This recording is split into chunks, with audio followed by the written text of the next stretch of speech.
Greetings, gotcha fanatics, gotcha haters, and people who know about gotcha games unwillingly and have mixed feelings about the whole concept. It's a whaley dolphin world out there, and together, we're gonna dive right in.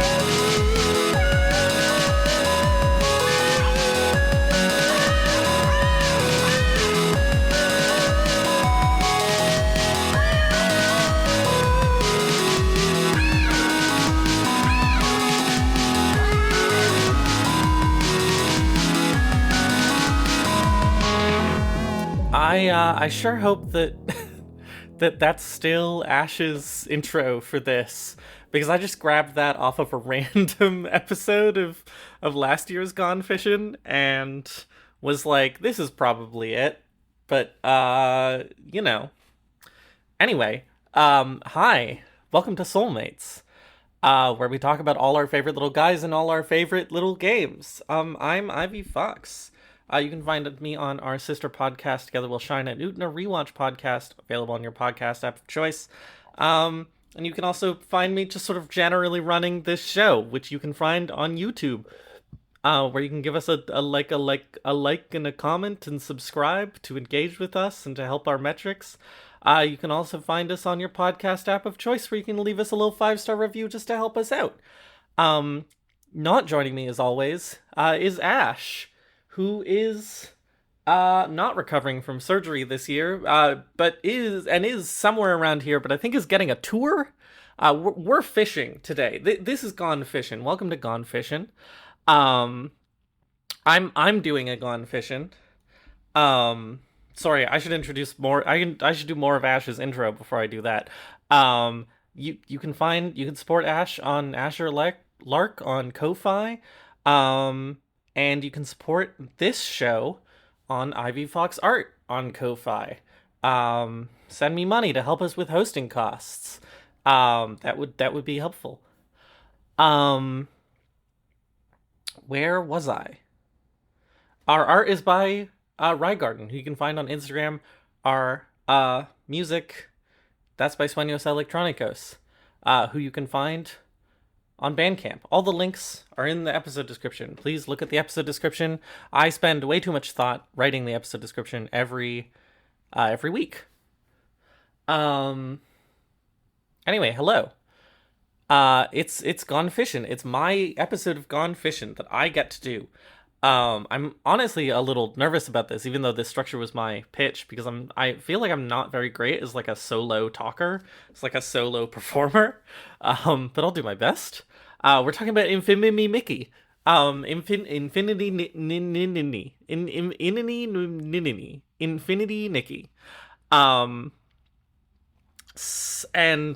you've probably already heard Ash and Kit talk about dresses. I think they're going to be assigning Kinsey scale numbers to dresses, which is very exciting. If you haven't heard that, go check it out. It should be the episode right before this one. What I'm doing is just playing some Infinity Nikki. That's what Gone Fishin' is. It's a joke about whales. And I have a little bit of background with this game. I've actually seen a lot of this game. I around sort of like the sort of fall winter of the most recent fall winter, which is when I was recovering from surgery, honestly. Watching Ash play Infinity Nikki was kind of our chill hangout activity. And so I've already seen a lot of this game. I already have a lot of thoughts about it, but I'm so excited to dive in and actually get to play it. I was holding off on playing it because I thought I might be doing it for this Gone Fishin', and lo and behold. So the rub is that, well, Ash usually plays 3 hours of a thing for Gone Fishin'. Um, and I am currently doing nothing. It's my week off, and I'm really, like my real week off where I have nothing to do. And I'm really trying to do as little as possible. Um, and so my plan is to play up to 5 hours a day of Infinity Nikki. I just want to play 5 hours a day of Infinity Nikki right now. That's just kind of where I'm at. Um, and so I installed the game. It's about 3:40. I haven't actually played it yet. This is sort of section 0. I'm going to be playing it for 6 days, and I'm going to be doing a little sort of like travelogue every day. It's installed on my computer. It's about 3:40 right now, so I'll probably be playing it until about 8:30 today. And then I'll record my travelogue for the first day. But I'm very excited. As I was installing it, the Steam reviews for Infinity Nikki are extremely bad because it got extremely review bombed after the like patch 1.5, I think it is. After like the co-op patch, it added a bunch of things that people had like mixed feelings about, and that sort of fucked up the optimization. But also they like fucked with their gacha levels, where they added an outfit that required too many things. I think this is a great I think this is a great showing of how Steam reviews just lack all nuance. Which honestly, I kind of respect them for that. Um, where like so many of these negative reviews are like, I love this game so much. It's the most important thing for me. Thank you for making gacha games for girls. However, this one outfit um has had 11 pieces you had to pull from the gacha, so fuck you. And I'm like, fair enough. This isn't typically the kind of thing that I care about. It's funny to leave. It's funny to like review bomb with all of these reviews that are like, I love this shit. Um, uh, but like, it's garbage now because they messed it up. They messed up one time. Not that it's not more nuanced than that. I just think that this is kind of funny. It's possible some people will listen to this who are part of this whole thing and will disagree with me and be mad at me for thinking it's funny. However, it is kind of funny. It's funny to be mad at things. That's part of the premise of the whole podcast. A small part, because we're not usually mad at things, but a part. Anyway, I should stop stalling. And I should get to playing some Infinity Nikki.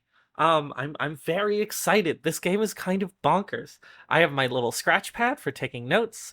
I have like 10% of a bowl of ramen because I just ate lunch. So I'm gonna go launch the game, and I'm gonna get started, and I will see you after this jump cut. Bye-bye. A narrow escape. You nearly vanished into the abyss, my sweet pink star. Hi. Okay, wow. I have so much to talk about that I don't even know where to start. It's just like, why would I take a sip of my juice there and not before I started recording? Anyway, it's just the start of Infinity Nikki is kind of a lot. There's kind of a lot going on. And I guess I'll just walk through it to the best of my memory. Oh my god, that was a long 5 hours, but it was also so fast. Honestly, I could keep playing Infinity Nikki until like 1 in the morning, but I started to get so just like flustered that I had to stop, and I have a time limit anyway. Anyway, so first things first, we don't get off to a great start. It does take me like an hour to get into the game. Part of this is, this is all the game's fault, but I could have done slightly better. I install it. I hit the play button at 3:50. Okay, it's currently 8:50. It's been exactly 5 hours. I hit the play button at 3:50, And like exactly, I was looking.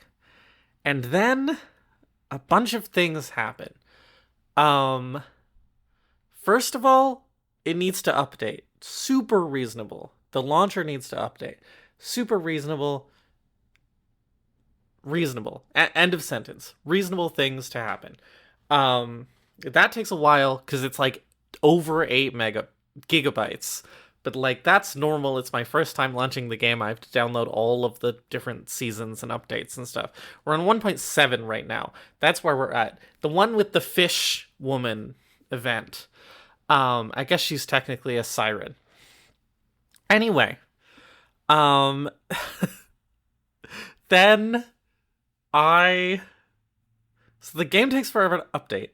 And then I launch it, and it has an error where it won't launch because it closes the launcher before the game starts. And so I have to go look up a fix for this online, and I need to like open the launcher separately manually. It's very stupid. This is just seems like something fucked up with Steam integration. But it's a little silly that they haven't fixed it. Considering it lets you not launch the game. And then it needs to like do more stuff. I don't know what it did. Anyway, all of that took like an hour. It was fine. I like watched some I like watched some Trackmania streams or whatever. Trackmania, I think, is the opposite of Infinity Nikki. I think these are the opposite of each other. Okay. So bit of a rough start, but it's okay. Um then we get into the game, and here's one of the controversial changes they made in 1.5.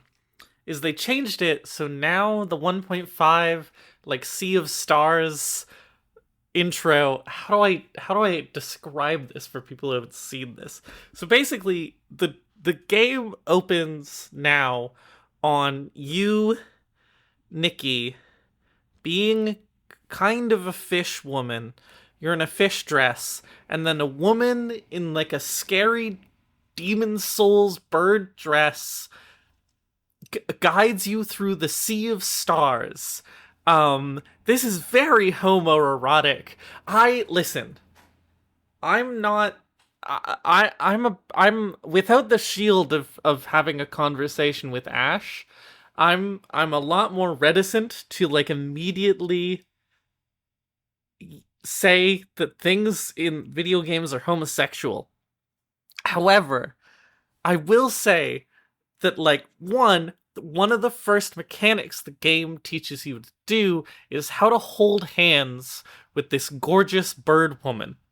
And like and then there's as you're sort of moving through space, you take a boat. There keeps being camera angles where your faces sort of overlap.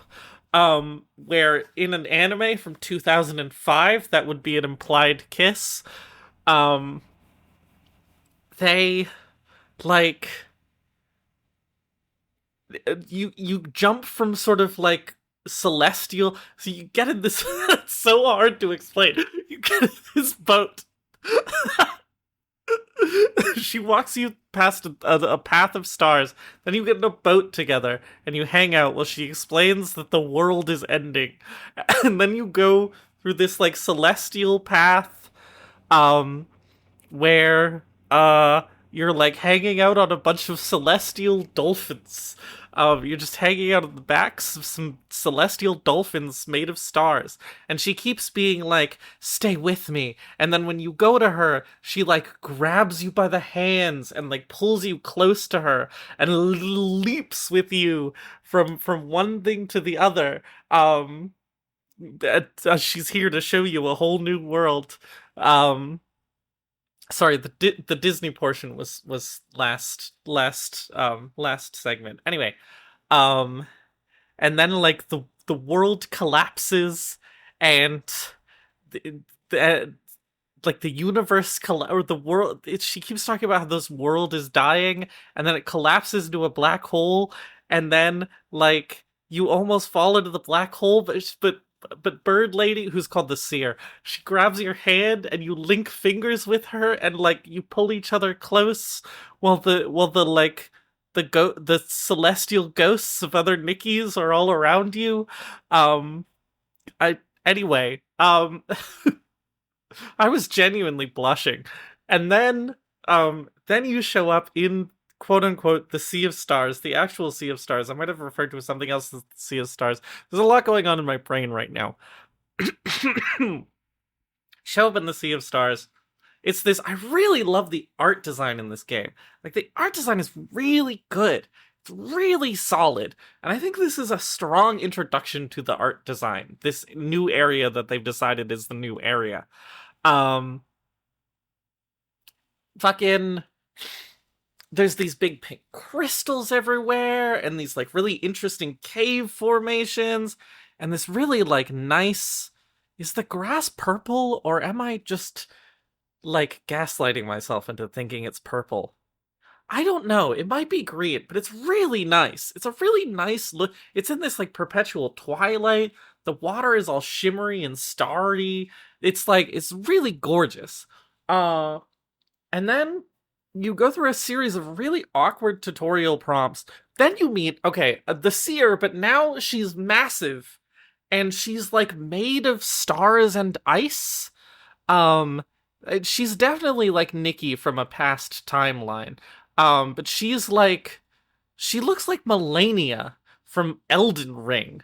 Um, she's just like, she's completely naked, except her naked form is just like celestial goo, and she's covered in like patches of ice because space. And she looks sick as hell, and she's super hot, and she's also extremely large. Um, and she keeps, oh, thank God I wrote this down. I did not take very many notes because I was so immersed, but she does keep referring to Nikki as my sweet pink star, and she has an extremely sultry voice. And I'm just like, I understand that she is Nikki. However, there's just like extremely, it's just an extremely homoerotic, homoromantic sort of section. Like, uh, un indisputable. Um. Anyway, I then you go through a bunch of poorly framed tutorial prompts about how to like ring your bell that doesn't matter anywhere but the Sea of Stars. Again, it's kind of a weird intro to the game. But the thing that you learn, and then you sort of fuck around and you can sort of like there's the thing that they added in this update is like co-op to the game where you can do co-op with people. But as part of this, you can just sort of see people's ghosts running around the world like it's Dark Souls. And this is really nice, honestly. I like sorry. I really like just being able to see other people running around. It's just very charming and pleasant. I kept inviting people to hang out with me, but nobody wanted to, which is totally fine. Someone did invite me to hang out with them, but I was alt-tabbed at the time and I didn't hit the accept prompt in time, and I'm really mad about it because I really wanted to hold hands with them. You can hold hands with other people when you're doing like spontaneous Dark Souls co-op with them, and it's very cute. It's very cute. Anyway, so what you eventually learn going through some awkward tutorial prompts, and I just wasted a bunch of time, not wasted, but I like fucked off to just like explore the Sea of Stars area for a while and did some little platforming challenges. The platforming in this game is not that bad. Um, like I've played a lot of 3D platformers. It's not like perfect. But like again, I've watched Ash play this game and kind of struggle a little bit. But I'm using a controller which works better than I expected. Like menuing on the controller is totally fine once you figure it out, and there's a learning curve. Once you get there, you're there. Um, I the platforming is genuinely enjoyable. I wish that the float your float double jump thing wasn't so slow. You have so little horizontal movement space while you're floating. However, generally speaking, I enjoy just running and jumping around the world. It's kind of all I want to do. So I got distracted by that for like a long time. Anyway, but eventually I went back to the seer, big, gorgeous space woman. Love her.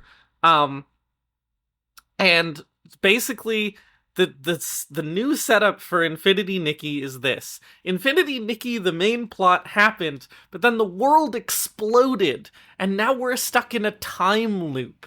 And so this is us at the beginning of the time, at the end of the time loop after the end of the world, and then the seer sends us back in time, back to Miraland. The original plot of the game is just that, like, Nikki is isekai'd into Miraland and then has to solve all the problems. But now we're in like an isekai time loop, like it's the executioner and her way of life, I guess. It is kind of like the executioner way of life. Wait, hang on. Because it's also like Nikki's special isekai powers that cause the end of the world, but she also has to use those powers to save the world, like in the executioner and her way of life. I'm getting sidetracked. Anyway, then we go to Miraland, and then we meet the second hot woman. My second real note. um, we meet Anna the Cure. Oh, right. Before this, I opened my Pair Pal. This will be important earlier when talking about how this intro is awkward. You get a Pair Pal, which is like a tablet, which is like just your menus, basically. And then I spent a while just fucking around in there, looking at the collections and the quests and the, like, event stuff. I did some pulls. They gave me a bunch of free pulls just because for signing up signing up at the right time. I did all the surveys. I couldn't say much about any of them, but I was like, thumbs up. I'm having a pretty decent time so far. The note that I wrote down that reminded me of this is that in the shop where you can buy things with real money, there's a constant bit of text at the top of the screen that just says, budget wisely. And I think that this is so funny. Anyway, so whatever. I explore the menus, we get through the Sea of Stars, we go back to the original beginning of the game, we meet Enna the Curator. Enna the Curator, extremely hot, has like a sick, like, elaborate metal eye patch and like metal rib cage decor over her like clavicle, and like has like a really nice deep husky voice. Nikki, I've given you anyway. I love Anna the Curator. We have kind of an awkward conversation with her about how we're in a time loop, but we don't remember everything, and she's like, I guess you forget everything. Well, such is life. And then so then something really awkward happens, which is after we learn to purify people, which is not killing, it's purification. Don't worry, you can only use it on Esslings, which are beings of the dark abyss. Purification. Scary IMO, but I digress. Originally, to my memory, you do like a little isekai, like winding down the mountain while learning about your skills and stuff, but you'd already learned about platforming and your skills in the previous section, so now they just skip that. And this has some weird effects on the story. Like, people will say that you did things that you didn't do on camera, that I guess, like, you did off camera, but you just don't know this. They give you a second Pair Pal, and Momo has to have an extra line that's like, wow, we got another one, I guess. It's really awkward, weird integration of the two intros. I really liked watching Ash do the just sort of quiet winding down the mountain, like isekai, like entering the world kind of thing into Miraland. And so I'm a little sad that they cut it. I was kind of looking forward to it. It seemed nice. Momo is here. Momo is a small cat. He's terrible, and I hate him. And this is not an unpopular opinion. We'll get to this. Anyway, you get to Florawish. No, is that the name of the city that you're in, that you started? Or is that the name of the region? You get to this place. You get to Florawish, and you talk to you talk to Dada, Dada and Bebe are sisters. I'm trying to remember which one is which.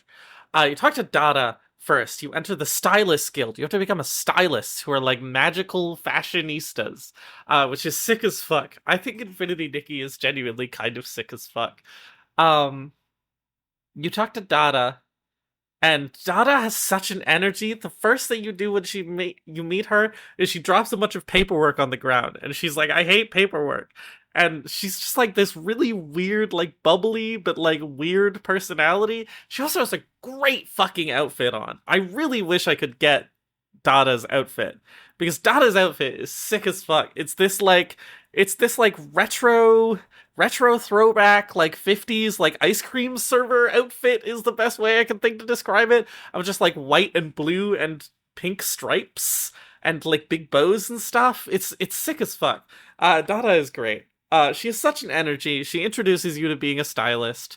Um God, what happens next? So much happens. Um and then then I just poked around. There's a lot of lore around. This game is gorgeous. I really like the look of Flourish. Just these bright, like pastel greens. The architecture is really nice. I spent a while just jumping around buildings just because I liked the buildings, and I like picking up little collectibles and stuff. But mostly I just like being in the world. It's really pleasant to be in the world of Infinity Nikki. Um Dada has such an energy. The voice acting in this game, the English voice acting in this game is weirdly kind of good. I'm gonna take a controversial opinion and say that the English voice acting in Infinity Nikki is kind of good. Like, Nikki can be a little bit bland, especially when she's just sort of reciting informational lines.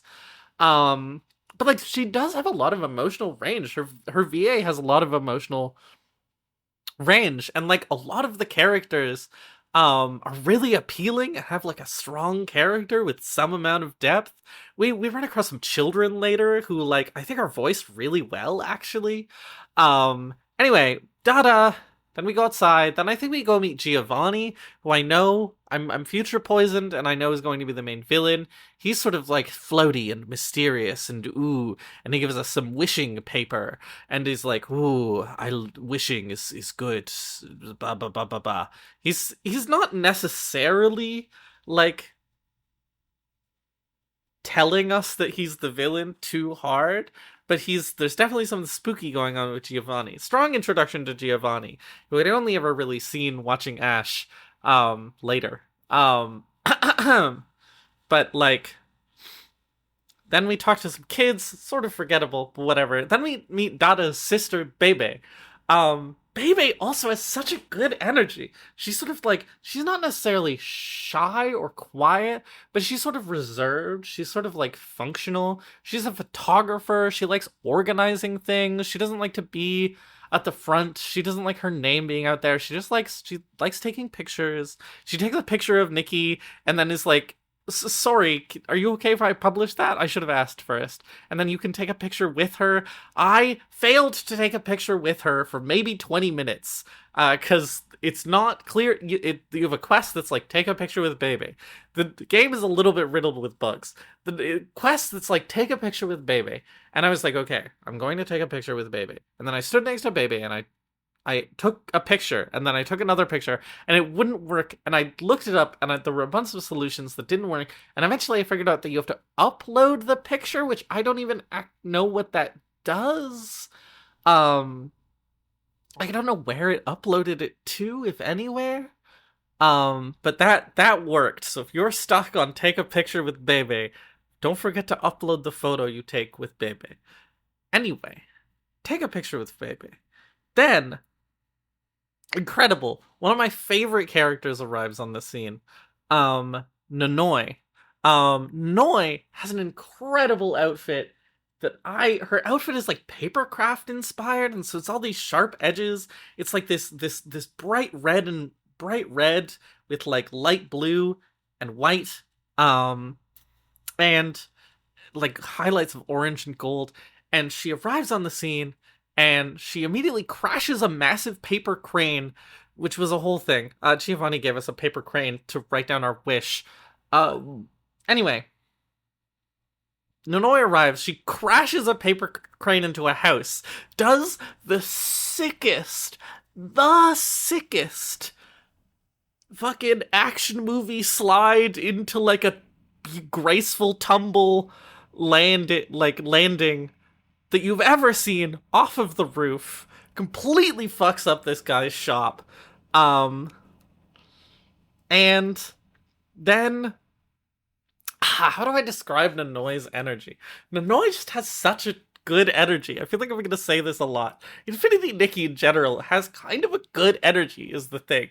But Nanoi is like sort of like she's practical, but she's a little flustered and bumbling. I mean, her mom is in a coma. This is the major plot point that we discovered right before I stopped playing. Her mom is in a coma. A bunch of people are in comas. We're trying to figure out why. She's flustered and bumbling, but she's like really she's really thoughtful. You know, she's an engineer. She fixes things. So she's trying to fix the problem. She fixes the house while you go catch a foodie bee. By unlocking ability outfits that let you do things like groom animals. The animal grooming outfit, terrible. The bug catching outfit, good. Ash just hypothetically did an episode going over all the ability outfits, so I won't go over them too much, but listen to the last episode if you haven't. Anyway, Noi just has such a good energy. She has such a good energy with Nikki. Like, Nikki immediately volunteers to help her because she's Nikki, because she's the protagonist, but also she's just nice. Nikki is a really like nice, clear character, I feel, even though she's kind of just protagonisty. Oh my god, this episode is gonna be so long. 4-hour fucking episode. Anyway. Where was I? Nikki. Nikki just has a good energy. But like, she volunteers to help Nanoi, and she's really sympathetic to her problems, and Nanoi immediately is like, thank you so much, Nikki, and they just have a chemistry. Again, I'm not necessarily, like, you know, they just have a strong chemistry. I think Nanoi and Nikki could be girlfriends, very realistically. They just have a strong energy. Anyway, so yeah, and then that's kind of where I stopped the main plot, is at helping Nanoi. I did a bunch of more fucking around. I didn't really want to leave Floriwish and just like go out into the open field and start doing stuff. I kind of wanted to do that tomorrow.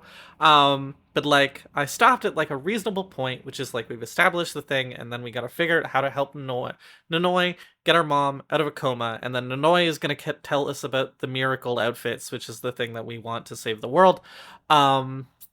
Yeah. And it's really nice just jumping around the world and doing little puzzles. I did a little sort of like Breath of the Wildy. They have these little Breath of the Wild shrine things where you do a little sort of puzzle dungeon thing, and that was surprisingly charming and fun. Like, I'm having a really good time with it so far, honestly. Anyway, I should shut up at some point because this whole episode can't take too long. But I would like to talk about my outfit of the day. Every single day, I'm gonna craft a new outfit. I'm gonna try and do no repeats, but it's more sort of no repeats of themes and major pieces. There's gonna be a Tumblr post with all of these. Don't worry, I'm saving all of them, and oh my gosh, put them in a Tumblr post. Outfit of the day, 1. I did a bunch of pulls on just kind of like the default gacha, not the sort of special gacha. I'm saving those for later. I don't know. I want to do sort of a bunch of special gacha pulls at once. Maybe live on air. Anyway, either way, there was some options, but I did pull this kind of like long coat looking, like forest green dress that had sort of a military tech vibe to it.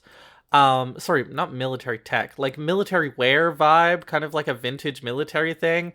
And so I paired it with just kind of like a nice bob hairstyle, some earrings that I kind of regret, but then like a leather jacket and sort of cool leather gloves, and some like chunky boots with red laces. I think it looks really nice. Oh, also, I've decided to go with the the sort of mid-tone skin tone. There's like there's a default light skin tone, a mid-tone skin tone, and a darker skin tone. it's kind of obvious that the game was largely built to go with the light skin tone, but it's nice that you have options. I usually pick a mid-tone skin tone when I'm playing games, so and I'm curious what things look like it. For a while, her face looked awful, and I couldn't figure out why. And then eventually, I figured out that it was the lipstick. The default pink lipstick looks terrible with the mid-tone. With like, yeah, but I switched to I managed to get a darker lipstick and switch to it, and it looks nice. And so, you can go look at the Tumblr post. Outfit of the day one is Nikki in her cool like mill wear, like military style sort of outfit, like sort of biker-y, just kind of hanging out with her girlfriend Nanoy in front of the Stylist Guild. Oh my god, I need to stop talking. My god, this episode is gonna be so long. Anyway, I'll talk to you tomorrow. Bye. No more! I've been reading for so long it's hurting my head, back, eyes, and brain! Oh, it's ridiculous. Welcoming talented new stylists to our guild is more important. So welcome to Flourish Stylist Guild, Nikki. First things first, here's your pear pal. Hello, hello, hello, hello. I have just finished my second day of Infinity Nikki, and it was it was very eventful. I mean, oh, that's a little too close to the microphone. Okay, we have a lot to get through. I didn't listen. I just want to play 5 hours of Infinity Nikki every day. Um and I didn't really think about how this would get me a lot of things to talk about. So let's talk. First of all, let's briefly go over some of the technical problems that I had today, because I'll forget about them if I get into the good stuff. Issues I've had with Infinity Nikki. One, launching the game is fucked up, but I think that's partially a Steam issue, but that's partially a them issue, because it's not like Steam helps anyone else with integration. Two, the game is very hitchy on first launch. But once it actually loads everything in, which can take a couple minutes, it runs pretty buttery smooth, honestly. Three, and this is a big one. Whenever it wants to show me something new in the Heart of Infinity, which is like your skill tree, it like the Heart of Infinity stops working. Specifically, when I need the Heart of Infinity to work and for me to be able to like select nodes in my skill tree and level them, so to speak, it stops working and I have to log out and log back in. So that's like genuinely a major problem. That's the only glitch I've had so far that's genuinely annoying. Four, Steam crashed and then this crashed the game. I don't really like, sorry, not Steam crashed. The Steam servers went down for everyone in the entire world for like 20 minutes today. And that hard crashed the game when that happened, which is really funny. But I don't really count that as a real game hard crash. Because like, how are you supposed to test for a crash happening when the Steam servers explode? I'll give that one a pass, but it was very funny. Anyway, things that I did today. Okay, so first, we move a little further along the plot. We go into we previously left Nanoy at the door of the Stylist Guild looking for a solution. We go into there. There's Dada. There's also Captain Haya. Everyone's terrible at pronouncing names consistently in this game. And also, I think her name should be Captain Hia, because her name is an onomatopoeia. Anyway, this Captain Haya, who is the police captain of the police, and she's there because people have been falling unconscious, but Captain Haya is basically like, this seems more like a stylist's issue because it involves whim. So like, let us know if you want anything. But otherwise, we'll let you handle it, which is kind of weird but like whatever makes you happy, Captain. Um, and uh, I let me go over some background of the world quickly. There's a ton of lore in the game. Let me quickly catch you up to speed. So, in the past, there was a god named the Wishing One. There were multiple gods, but we're kind of like in a polytheistic, but we only worship one god kind of situation. Um, there's one god. That's the Wishing One. The Wishing One, there was an ancient battle against the Dark, and the Wishing One died. Um, and so we have a dead god situation, which I think genuinely kicks ass. One of the things, I think I put this in one of my survey responses, one of the things I like about Infinity Nikki is that games for girls get to be cool. Infinity Nikki is a game about resurrecting a dead god, which is as hardcore as it sounds and kicks ass. And I love that it gets to be this and also gets to be Infinity Nikki, you know? Anyway, the Wishing One left behind the power of whim, which is now used by stylists to do various things, including just like be really good at making clothes, but also creating ability outfits that have magical powers that let you do things like fish or be an electrician. We'll get to being an electrician soon. Anyway, so that's what's going on. So at the Stylist Guild, the end of this conversation is we hear about is we learn that people who enter these comas, first, exhibit signs of sort of hallucinations. And we learn about a stylist who is exhibiting these signs named Dorsey. So it's time to go off and help Dorsey. Except going off and helping Dorsey involves leaving town, and as soon as we leave town, I immediately jump off the beaten path, and I just start doing random garbage in the world, just like grabbing whim stars, which are kind of like, I don't know, your jiggies, your power moons, your whatever. It's a collectathon. They're your main collectible thing. Grabbing whim stars, doing random little quests, doing little mini games. There are these like little box mini games that are like these sort of self-contained. There's one where you fly a crane through a series of obstacles that is incredibly boring, and I'm very bad at it because I get bored and I stop paying attention. There's one where you like flick a ball through a series of obstacles.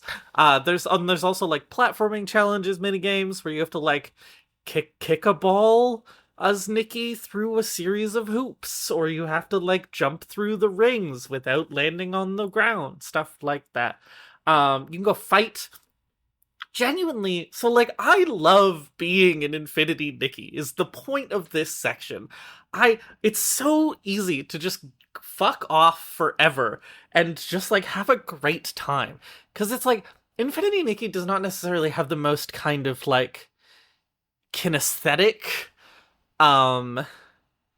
like movement. Like it's very mechanical, but it is very snappy, and Nikki's base movement speed is very fast. I never use the little dash because I never feel like I have to.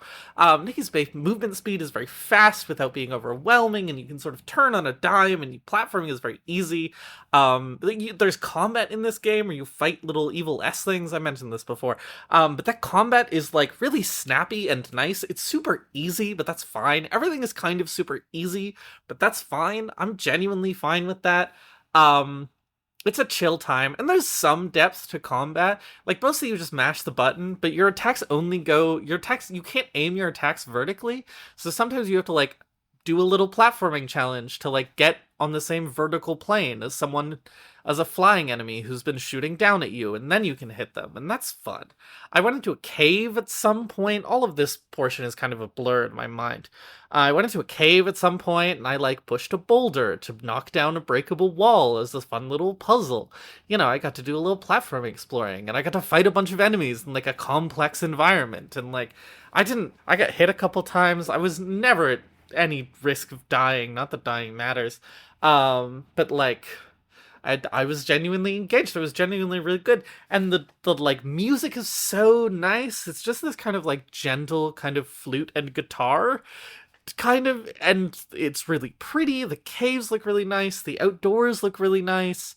There's a ton of stuff that you can do if you want to. Like if you want to stop and like catch every bug and groom every animal and stuff like that, you can, and sometimes I do, but sometimes I just kind of like I just wander through and I just like let things pass me by, and it's very, when playing sort of the Breath of the Wild games, I often just kind of like send my horse riding along roads and just look around, and I kind of do that in Infinity Nikki, and it's nice. I like it. I like just being in the world and like hanging out and doing stupid little quests and like, finding animals in pictures. It's very pleasant. Like, it's just a really, really pleasant time. I cannot express how much I enjoy just playing Infinity Nikki. I also found Kilo the Cadence-born. He's this big chubby dragon-looking guy who, like, you turn in your secondary collectibles, Dues of Inspiration to, for, like, various rewards. Pretty good rewards, honestly. And, like, he's fine. I don't know, he kind of, the problem with Kilo, I'm not necessarily a Kilo hater, but I'm definitely not a Kilo fan. The problem with Kilo is that he feels like he's aimed at an age audience that's, like, 4 years younger than the target age audience of this game. Let's say that the target age audience for this game is like 12 to 16. Kilo is for like 4 to 8-year-olds. I guess that's an 8-year difference. It doesn't matter. He's just like a little bit gets on my nerves. Also gets on my nerves. I'm not gonna be too much. I've decided I'm actually not gonna be too much of a Momo hater here. Despite being famously a Momo hater, but like Momo gets on my nerves all the time. He's so grating. He's so. Kilo is not that bad. Kilo is not that bad. But he's just not for me. I just don't find him particularly interesting or charming. Just saying something because I genuinely find this game interesting and charming. Anyway, so I do a bunch of random quests. I collect a bunch of things. I craft some clothes. Like, I just kind of fuck around in the open world for like 2 hours. But I eventually get back on track. I go see Dorsey, this stylist who is having hallucinations, with Nanoi. Shout out to Nanoi. She's the best. I love Nanoi. Nanoi deeply, deeply loves Nikki. There's something going. Listen. We'll talk about this at the end of the episode. But listen. Anyway, so we go to Nanoi. We talk to Nanoi. We're like, hello. Dorsey's freaking out. She's freaking out her brother who went missing 15 years ago. I have future knowledge that makes me go, oh wait, this is important.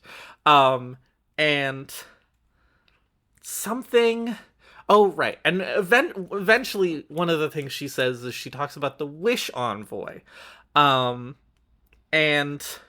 then we're like, okay, let's go find the Wish Envoy. And to do that, we need to go find people who know what's up with Dorsey. And we're like, okay, well, she's in a stylist guild. They're called faction. She's in a stylist faction called the Shining Daisies. We don't know where they are, but we know that Tamis knows where they are. So we're going to go find Tamis. And I'm like, great. Let's go find Tamis after I spend another 2 hours in the open world doing random quests. So I mess around. I like do a bunch of quests. I like help this woman find inspiration from nature. I help various people with various tasks. I just kind of jump around and do little platforming puzzles and things like that. Having a lovely time. I go around and activate all the warp spires in the area just so I can pop around a little easier. I collect some materials, I craft some clothes. It's very charming. I'm very charmed. I'm having a good time the whole time. Is there anything in that period that I actually want to talk about? Not really. Like, genuinely, I'm a lot of the time I'm just walking around the world just doing whatever comes across my path. All the whim stars have different little mini games. Like sometimes you have to find a star-shaped object in the environment. And I'm always like, "Ooh, where's the star?" Like I'm so genuinely engaged is the thing. Um anyway, so I'm bopping around. I'm doing my various things. Eventually, I do go see Tamis, and I'm very excited to meet Tamis because I know about Tamis. I'm future poisoned. I know about Tamis. I know that this is a thing from the future.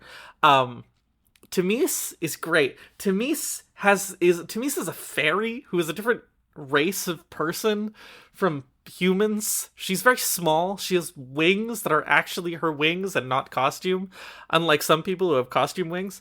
Oh right, co-op. We'll talk about co-op after we talk about Tamis. But co-op was one of the big things I did today. Anyway, Tamis has this sort of frantic inventor energy, except very small and very cute. She's always talking about how she doesn't have any money because she invests all the money she makes back into her research. She's a cosmetics scientist, basically, which is super fun. You can make Nikki. You get dialogue choices sometimes in this game. I use most of my dialogue choices for making Nikki look stupid because it's funny, and making Nikki be extremely sweet on Nanoi because I like her. But you get to actively choose to be racist sometimes. You can be racist to Mies. Also, people mispronounce her name. They're like Timmy's, and I'm like, no, she pronounces it Tamis. I don't know why everyone is mildly racist against Tamis. But you can make Nikki be like, oh, I just want to pick you up and squeeze you, and Tamis is like, no, don't do that. I'm a fully grown adult. But she's a fairy, so she's small. Anyway, Tamis is like, I know where, Dorsey. I know where Dorsey's fellow stylist faction members hang out. Catch me a fish, and then I'll make you a hairstyle, and then I'll tell you. Go catch her a fish. The fishing mechanics in this game, totally fine. Not my preferred fishing game, but like totally fine. Anyway, we'll get back on the main plot in a second. Co-op, multiplayer. Okay, so there's little I can't tell if they're actual, like, places where people are, or if they're, like, nodes in the world that are, like, preset. But there's nodes in the world, where you can, like, activate co-op and, like, find a random match, and then you're matched into someone's, you form, like, a co-op world. Again, it's sort of exactly like Dark Souls, which is very funny. And then you get to hang out together, and you get to hold hands. Whoever initiates the whole hand holding gets to sort of lead the other person around. And you get to do some things together, but not a lot of things. You can like collect stuff together. Stuff that your partner collects like goes into your inventory, which is kind of nice. And also, you could take pictures together. And so, like, I had my first co-op encounter. I didn't really know what to do. But we sort of hung out. We jumped around. We made emotes at each other. And then she, like, lined us up. And then she took a picture of us. And then we switched. She switched outfits. And I tried to switch outfits back so that we could take a new picture together. But she left before then. That's fine. But then I did co-op, like, 2 more times throughout the day. And my bit became... enter the world, find them, wave hello, take them by the hand, and then lead them to a cool place, and then take a picture together, and then mess around a little bit more, and then end the co-op session. And this is what I did. I just, like, I would go up to them, I would offer my hand, I would look around the environment, and I would rapidly run us over to whatever looked cool, and then I would take a picture of us together. When whoever initiates the picture gets to control the camera, but the picture goes into both people's, like, saved pictures, which I think is very sweet. So I would grab people by the hand and sort of whirlwind like a whole new world ass them over to like the coolest nearby landmark. I took one picture on top of like the bug catching shack, which just has this cool windmill. And then another picture just like in front of this really nice cherry blossom tree. And just like, yeah. And then this also made me constantly change outfits because I wanted to be in a different outfit for every picture I took with people. It's so nice and sweet. Like this kind of like spontaneous Dark Souls style co-op, like assigned to something like Infinity Nikki, where your goal when you meet a new person is not to like beat a boss or anything. It's just to like hang out and do some emotes and take a cute picture of you two wearing cute outfits together. Is so nice and sweet. Like it's so genuinely awesome, I think. Am I like I just think that it's so cool. I just think that it's nice. Um anyway, so that was my co-op experience. The co-op is so nice. I hit the button to like match me with a random person whenever I see the like ghosts and I'm prompted. I added one person to my friends list, and then the second person I realized that I had to add them to my friends list before we disconnected from each other. And then the third person wasn't accepting friend requests, which is fine.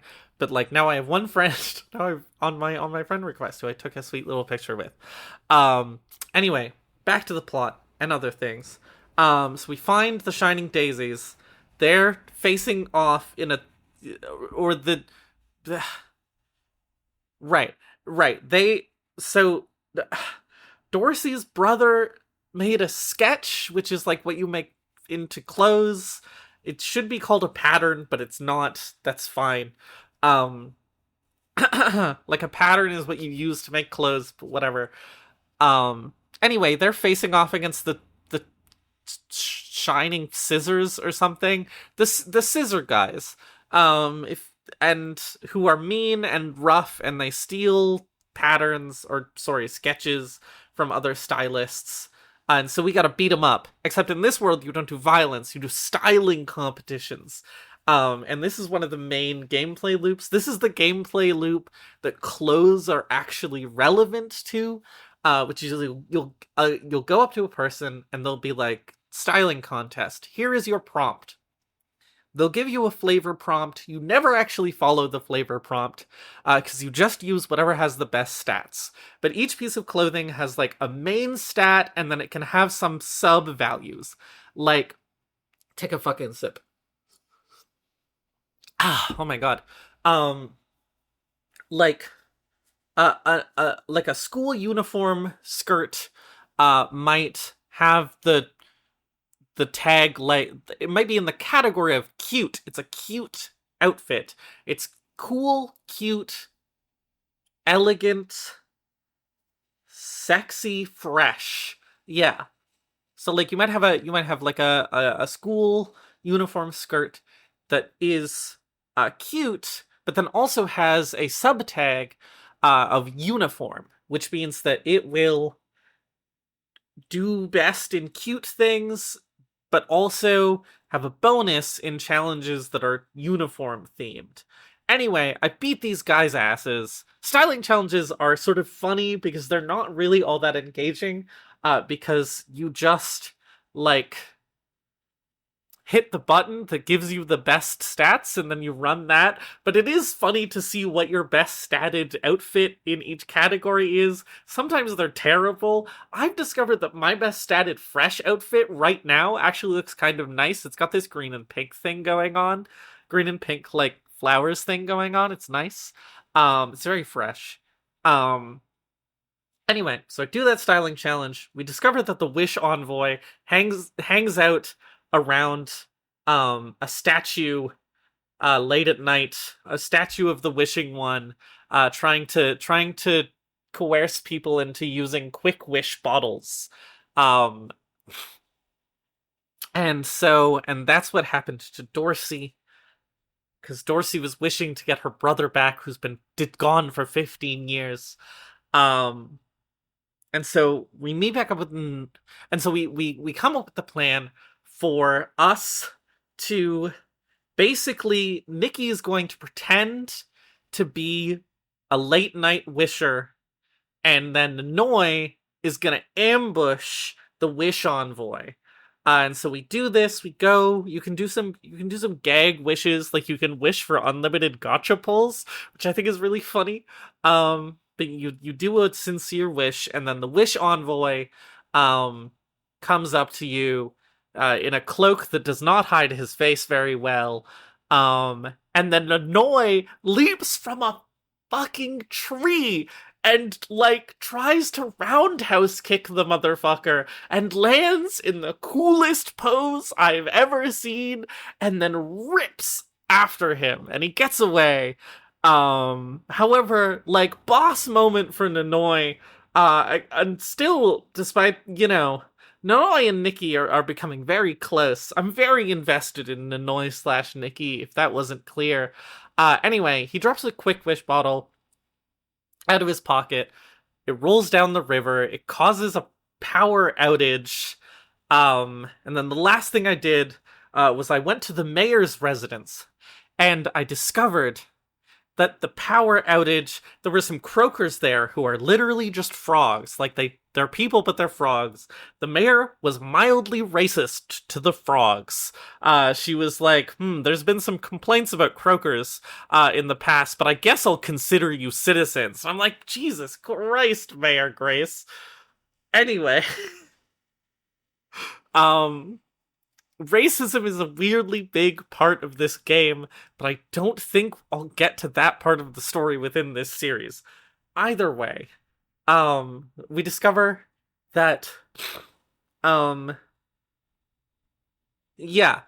basically the croakers run the power plant, ?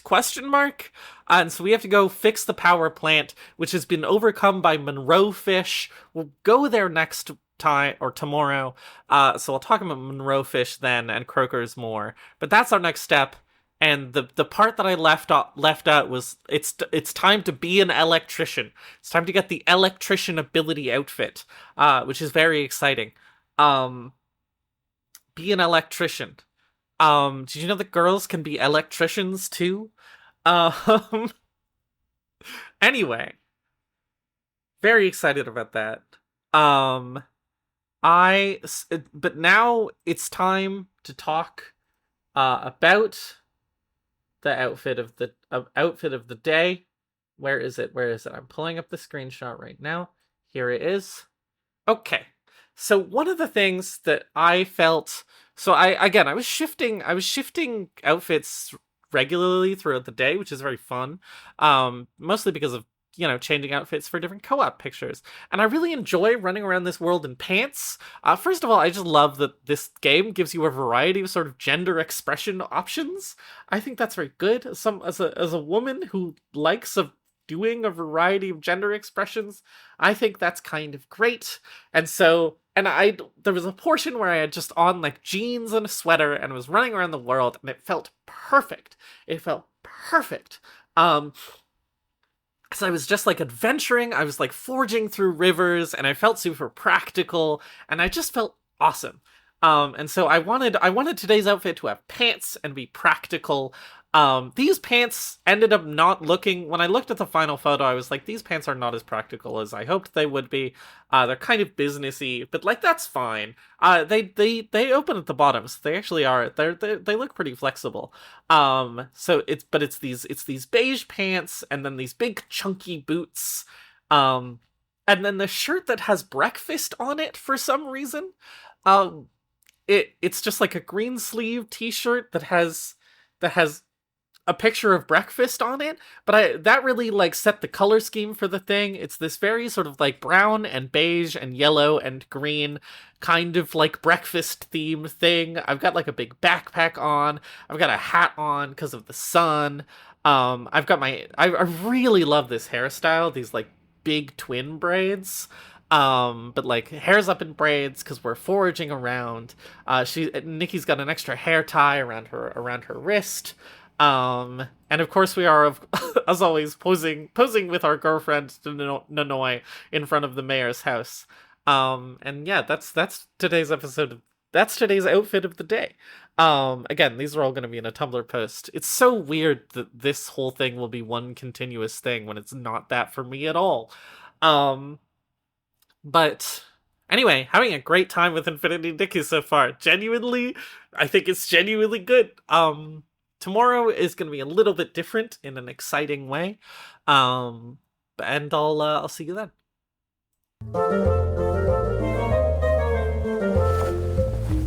What's wrong? Is there something on my face? Young lady, your skin looks incredible.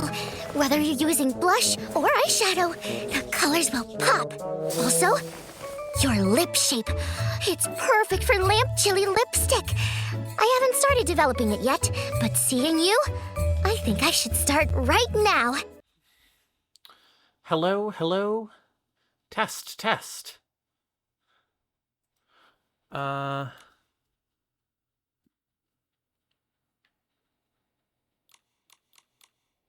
Okay, that is working. It's me, Ivy. I was hiding in a crate, waiting to deliver to you my daily Gone Fishin report. You might hear some audio. Can I go to a menu? I'm currently in game and I'm recording game audio. Is there a menu that has music? No, the building I'm in doesn't have music. Let me go outside so we can get a little bit of music while I talk. Anyway, I'm recording game audio for a very specific reason, but we'll get to that. For now, just my daily report on the shit I've been up to. So the first thing that I did was I finally got prompted to engage with the story quest for the event that's going on right now. And Infinity Nikki, I need you not to crash right now. Okay, thank you. Anyway, I finally got prompted to interact with the story event for the quest that's going on. Oh, that's at a nice volume relative to my voice, I think. And so I got a little sidetracked going and doing that. We'll get more into it later, but basically what happened was, I went to the lake. At night, and it's the season of tears, which happens. There's lots of seasons in this game that happen at weird periods of time, which is weird, and also I think that makes them not seasons. IMO. Oh, it's raining. Can you hear the rain? This is nice ambiance, I think. But it's the season of tears, which is when people cry. Cry about their regrets. So we go to the lake at night, and there's a guy who Nikki knows because it's an event quest, and so it assumes you've already gotten everything in the game, but I don't know who the fuck he is. I don't even remember his name. Sorry. Anyway, he's crying his heart out about, his grandma or whatever. He doesn't matter, seemingly. But he tells us that, during the season of tears, people cry to the blue tears, who will listen to them cry and give them comfort, and crying to the blue tears is what the blue tears want, or whatever.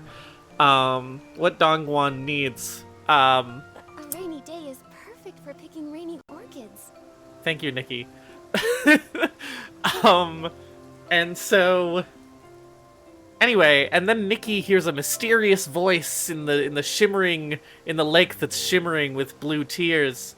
And then she walks into the water and almost drowns. But she's saved by a ranger whose name I don't remember, because a lot of other stuff happened in the day.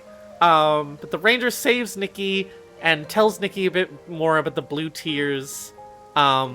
And then is like, oh, I lost my scale bracelet while I was saving you, but that's fine. It always comes back to me. This is plot important. Anyway, and she's like, okay, go investigate. There's someone selling sort of bottles of blue tears. so that people can cry to the blue tears in private. So go investigate by talking to them. This is weird to me because it's implied that the blue tears are like sentient, but people are bottling them and selling them, but that's also what the blue tears... Anyway, it doesn't matter.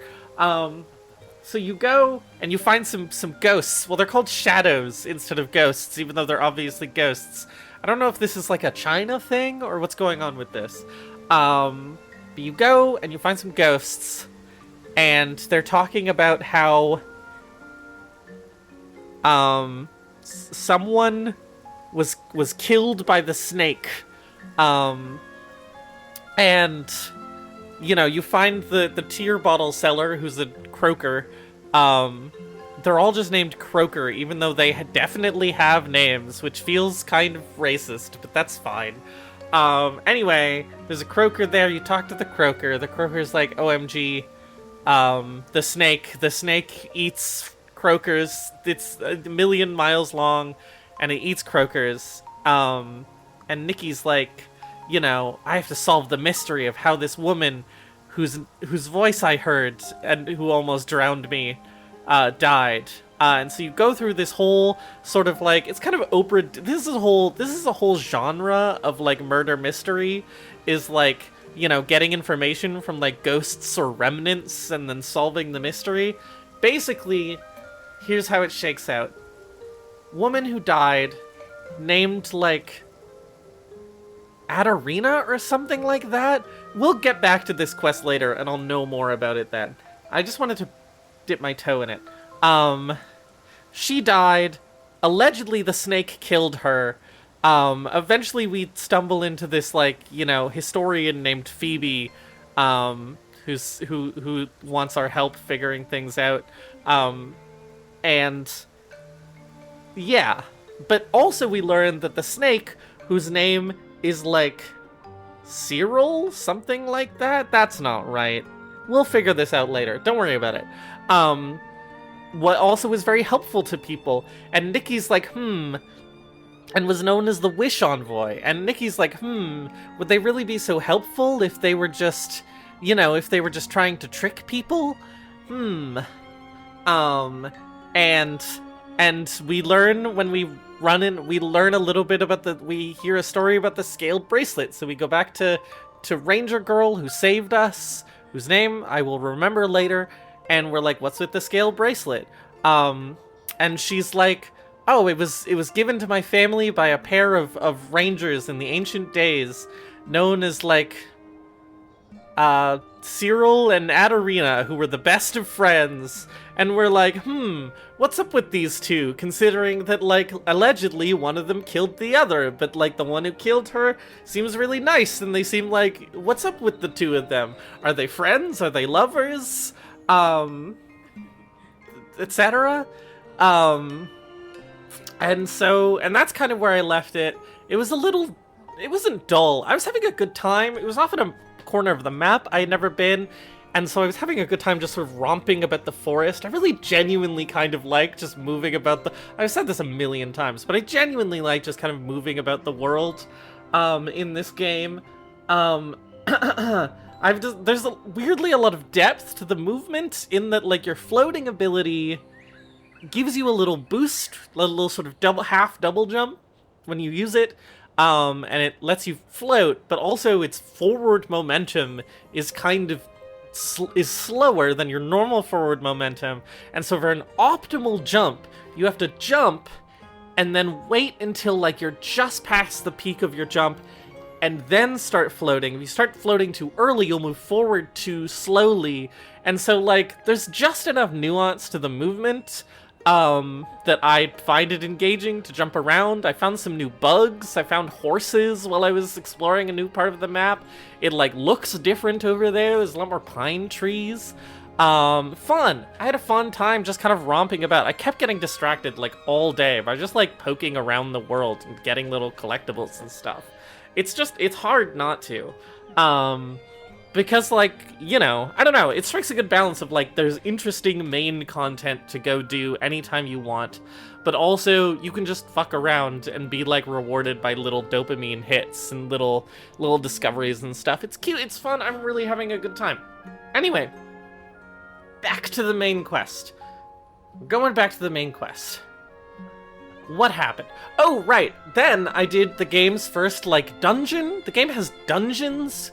These sort of instanced little... I mean, everything is instanced except if you're doing co-op. But they're these distinctly instanced little things. The croakers who run the electricity of the whole region and yet are relegated to second-class citizens, which is kind of fucked up. Their home had been invaded by the Monroe fish, boosted by the quick wish bottle dropped by the wish envoy. It's been mere minutes for you, but it's been a whole day for me, so forgive me. And so you have to go into the Well of Fortune, and fix the power. The Well of Fortune is a little dungeon. You do some platforming. You don't really do any combat in there, but you do some, like, avoiding of, like, shots. Monroe fish, by the way, have, like, a big bow on their head and big lips, and they look like Marilyn Monroe. That's the joke. The music, first of all, it looks really nice. Like, this is such a great introductory dungeon. It's genuinely some really fun platforming, getting around and getting all the collectibles and stuff. Like, it's not complex, but it is, like, engaging. It looks really good. It's got this really beautiful, like, you know, it's sort of like a sewer level, but, like, combined with sort of like a froggy nature theme, if that makes sense, but combined with sort of a bit of a steampunk thing, or like electropunk. You get to be an electrician, which means playing Pipe Dream, which I always am in favor of video games having Pipe Dream. All video games should have a minigame in them that is Pipe Dream. This is my earnest opinion. Anyway, and then at the end, you, like, get attacked by a big Monroe fish who does a big sort of smooch at the camera. It's very cute. You have to, like, dodge past all their complex bubble shots. It's not like you're never at risk at dying, and again, dying doesn't really matter, but, like, it's still fun and engaging to dodge all the things. It's really charming. The music is in there is really good. Like, the sort of basic walking around the dungeon has this, like, great kind of, like, pan pipes, and then, like, with the occasional sort of interlude of, like, who's that guy from Legend of Zelda Skyward Sword? Groose bassoon? You know, the Groose theme? It's kind of like that, but the like, music dynamically changes as you move through the dungeon, and then when you fight the big Monroe fish, fight in quotation marks, when you fight the big Monroe fish, it changes to these big band jazz stings, which is, like, obviously a reference to, like, you know, Marilyn Monroe era jazz, which is really cute. You do the dungeon, super fun. I had a really genuinely great time with it. I know the dungeons get more complex. I'm hoping to do at least one before. Anyway, so we turn the power back on, and then we randomly get a lead out of basically nowhere, I think.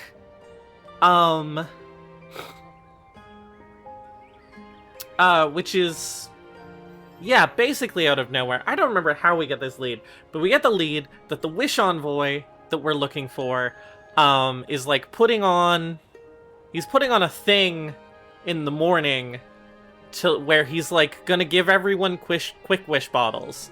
And so we go there, we talk to some we go there with Nanoi, we talk to some random people, we learn that there's wealth inequality in this world, which is kind of fucked up. There's this one woman who's like, I want a quick wish bottle so I can afford to have food, and I'm like, Jesus, a little heavy there. I don't know if this magical society needs to have wealth inequality, but okay. Anyway, so we go there, and eventually we figure out that the Wish Envoy, or someone is pretending to be a Wish Envoy. They're a Fey-Wish sprite. We haven't talked about them much. They're these little blue guys that are like the descendants of the dead god, the Wishing One. Anyway, this guy turns out to be a fake He's just trying to gather information about the Wishing One. His name is Gerota. He's like a major character in the story. I don't really care about Gerota. I'm not a big fan of Gerota. He's like trying to be a knight, and he's trying to prove himself by solving the coma mystery the same as we are. So we're like, let's team up with Gerota. But as we're doing that, Nanoi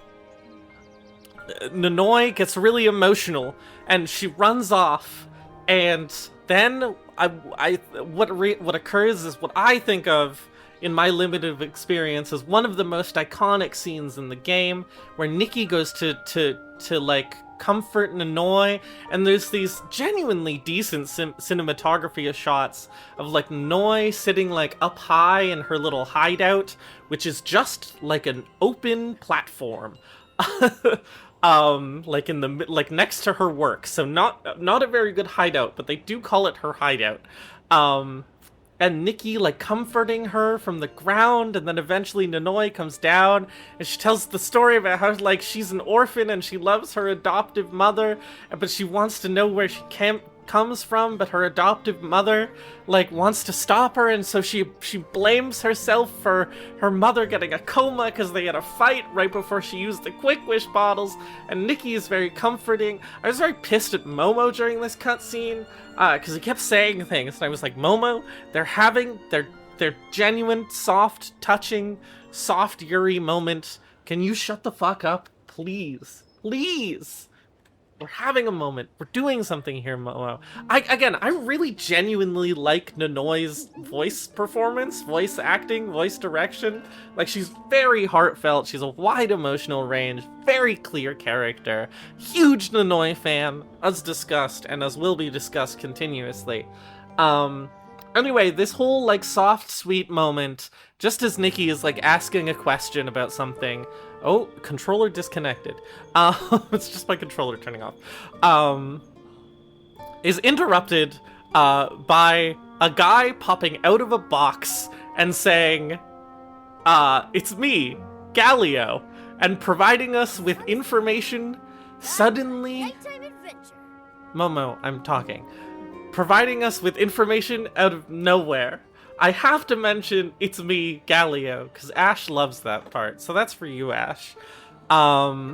Anyway, at that point I took a break, and then I came back, to go do other things in my day. And then I came back, and then I just jumped around, the Dream Warehouse for a while, which is a really great sort of like mini open world dungeon with a lot of weird little nooks and crevices and like fun little platforming bits, and it's a really good mesh of like good level design and like believable architecture. It's just this like massive tower surrounded by these big pillars that and these like secondary towers that you can jump all over, and you need to like figure out how to wind your way up to the top of the tower or like down under it to get to things. Really genuinely, like, one of my favorite parts so far has just been like poking around and collecting all the stuff around this tower. Really just nicely designed little area, looks really nice, really fun to jump around in. Really nicely spread out like set of stuff around there. Anyway, man, what happened next? Sorry, I'm just kind of telling you the Infinity Nikki story, but I'm very story-focused, so, like, such is life. And then we go to Nanoi to explore... We go with Nanoi to explore some ruins, where the Wish Envoy has been seen. There's some spooky shit there. There's a paper mentioning a pink-haired girl who's me, which is funny because my hair has not been pink for a while, because you can change your hairstyle, but that is okay. And then Gerota shows up. Again, I don't really care about Gerota. Mostly I care about Nanoi, and Nanoi just kind of put Gerota in his place in this cutscene, which is very funny. Gerota shows up and he's like, I caught the Wish Envoy. I got into a duel with him, and Nanoi's like, that doesn't sound right. And Gerota's like, yeah, he punched me in the head, but then there was a cop nearby who came and arrested him, and Nanoi's like, yeah, okay, that sounds right. Good little moment. Anyway, and now it's time to become a cop. Basically, the Wish envoy, he's at the police station, and I went there because I need to have Nanoi in a stable location so I can take a picture with her for the outfit of the day. And Captain Haya, so hard not to say Hia, gave me a cop outfit and is like, put on the cop outfit and go interrogate this guy who says that he'll only talk to the pink-haired girl. So that's what we're doing next time. We're gonna be a cop. Great. Nikki is now a cop. Anyway, good day. Some iconic scenes, some really iconic Nikki Nanoi content, which is, at this point is most of what I care about. However, now we get to the real meat and potatoes of today, which is the reason I have the game open, and you could have predicted this if you were smart in your head. Hello, controller, can we reconnect? Can we reconnect? There we go. Here, let me make some various noises. Hello, Nikki, make more noises. There we go, noises. That's me firing my purification orbs that I use to kill people. And by people, I mean S-Lings, and by kill, I mean purify. Anyway, what we are going to do so I've been sort of collecting, there's two types of gacha currency in this game. There's like currency for the permanent gacha and currency for the temporary gachas. You get slightly more permanent gacha currency than temporary gacha currency, but you can pick and choose mostly what you want. You should always go for permanent gacha currency, IMO.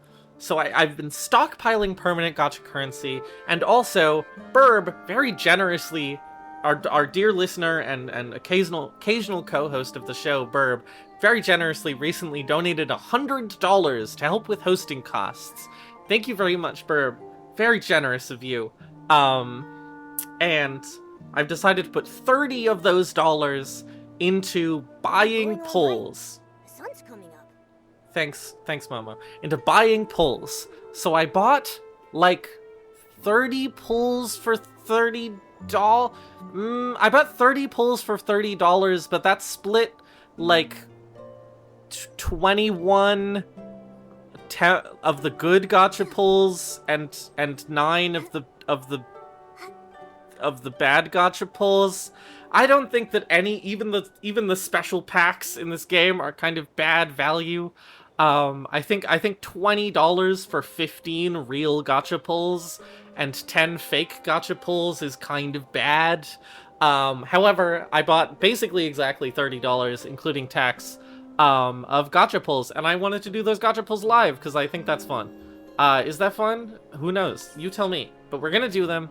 I have 70 real gacha pulls for the big ticket event gacha, and 20 sort of like default gacha pulls. Let's do those 20 default gacha pulls first. Resonate times 10. Oh, hear the sound effect. Alright, do we get anything? I already have that. I've done a good amount of like permanent bad gacha pulls, and so I think I have a lot of things from the pool already. At least a lot of the like 3-star things. So I'm mostly getting dupes. Yes, I already have that dress. Ooh, I got some 5-star tights that have like a swirly diamond pattern on them. Sweet summer cute. Okay. Oh, it's part of the outfit I'm building towards. Oh, and I got a 4-star hat. That's kind of a cute hat. Part of the Forest Fluttering set. Cool. And then I got 2 of the same skirt. Great. That was actually a decent 10 pull. Let's do one more. I know, really exciting stuff. I don't know, people love watching people do gacha pulls, so this is for you if you're a freak about that shit. I already have that. Taking a sip of juice. Already have it.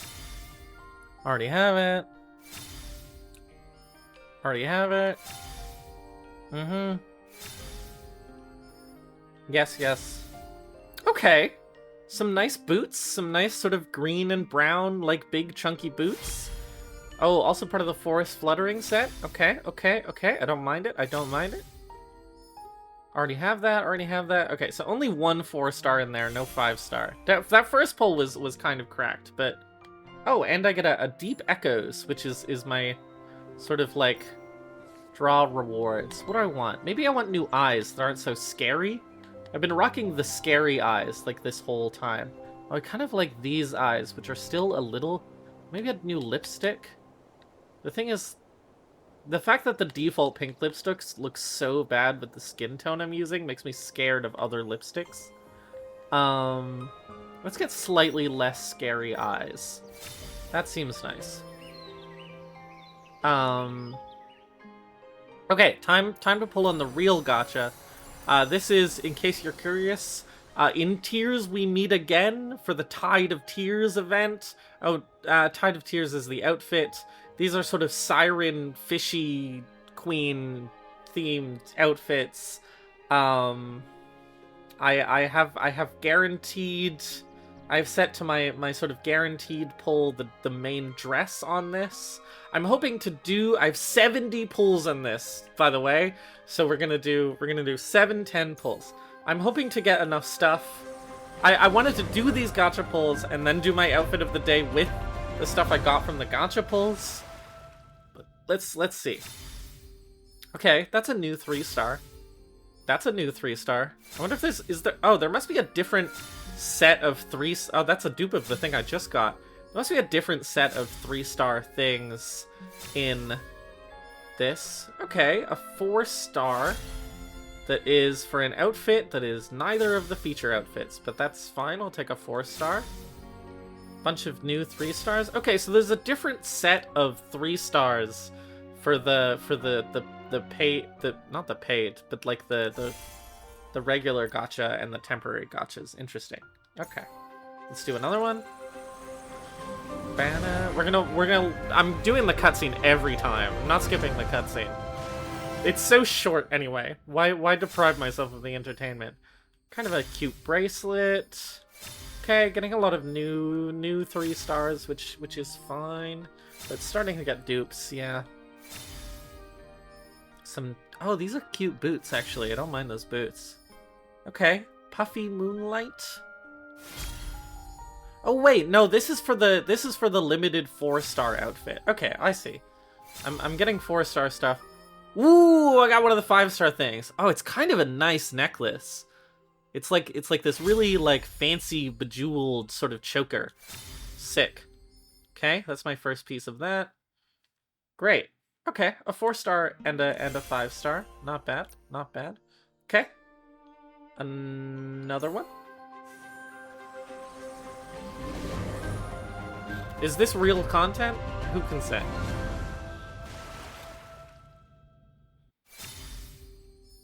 Okay, sexy summer hairstyle, new shorts.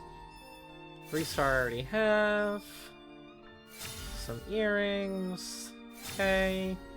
3-star, 3-star. Okay, we get these weird, big, puffy arm, like, sleeveless arms.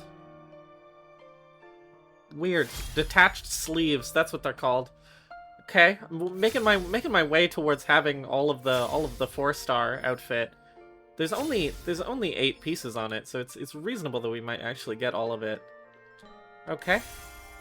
Just a single 4-star in that, but that's okay. All right, another 10 pull. I can definitely see why people were mad when they added a 5-star outfit with a ton of outfit pieces, because like it's taking forever. Have I even gotten 2 5-star outfit pieces? I think I've only gotten 1, right? I've only gotten the choker. Okay, 4-star hairstyle. It's kind of nothing, but it helps me complete this outfit. Ooh, 5-star headpiece. Yo, this is like a sick crown. That's like gold and has these dark green jewels. That's kind of sick, actually. I don't mind that at all. 2 out of 10 on Tide of Tears. 3-star I don't have. Okay, a 4-star and a 5-star. Not the most impressive 4-star and 5-star, but I won't complain. How many? Oh, we still have 30 left. All right, let's go. Big money, no whammies.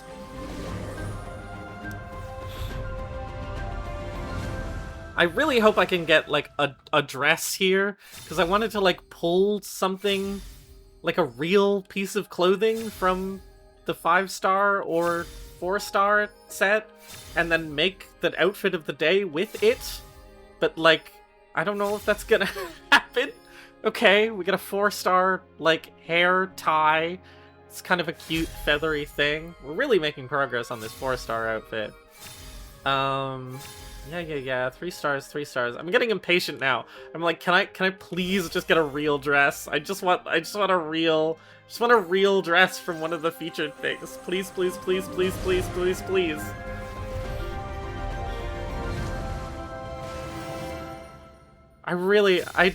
paid $30. Yes! Let's go! I got the dress! Okay, we're definitely making an outfit of the day around this dress, even though we don't have the whole outfit. It's kind of a sick dress, though. I mean, you'll see it in the Tumblr post, but it's a sick dress. Okay, all right. I kind of don't care from here. It's giving me some 3 stars. Ooh, oh! I also got the dress of the 4-star set. Ooh, okay, all right. I might do both of those at different times. Nice. Okay, that was the ultimate gacha pull. I got 2 dresses, a 4-star and a 5-star. Alright, and then we even have one more, so let's do that, see if we can get any good matching accessories. Ooh, I skipped the cutscene because I was impatient. Well, we are getting a lot of good options for outfit of the day. We're also getting a lot of good shoes, in particular, in these 3 stars.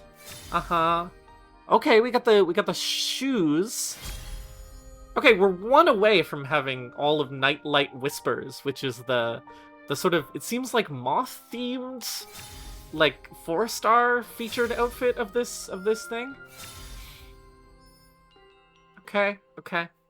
Alright, okay, honestly, like, wait, hang on. Actually, alright, let me do my Deep Echoes, which is my free shit. Do they have any, if I do 120 draws, I can get some sick makeup.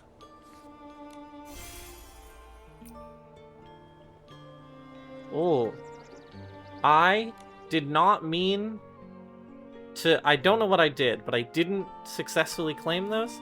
Hang on, let me see if I can... How many... You get extra stuff.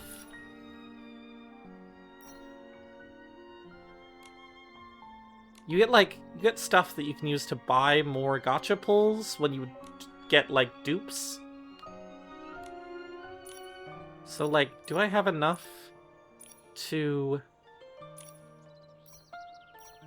buy a significant number of more? Oh no, because I'm at my weekly limit or monthly limit for those. Oof. Okay, might as well max these out then. Okay, cool. All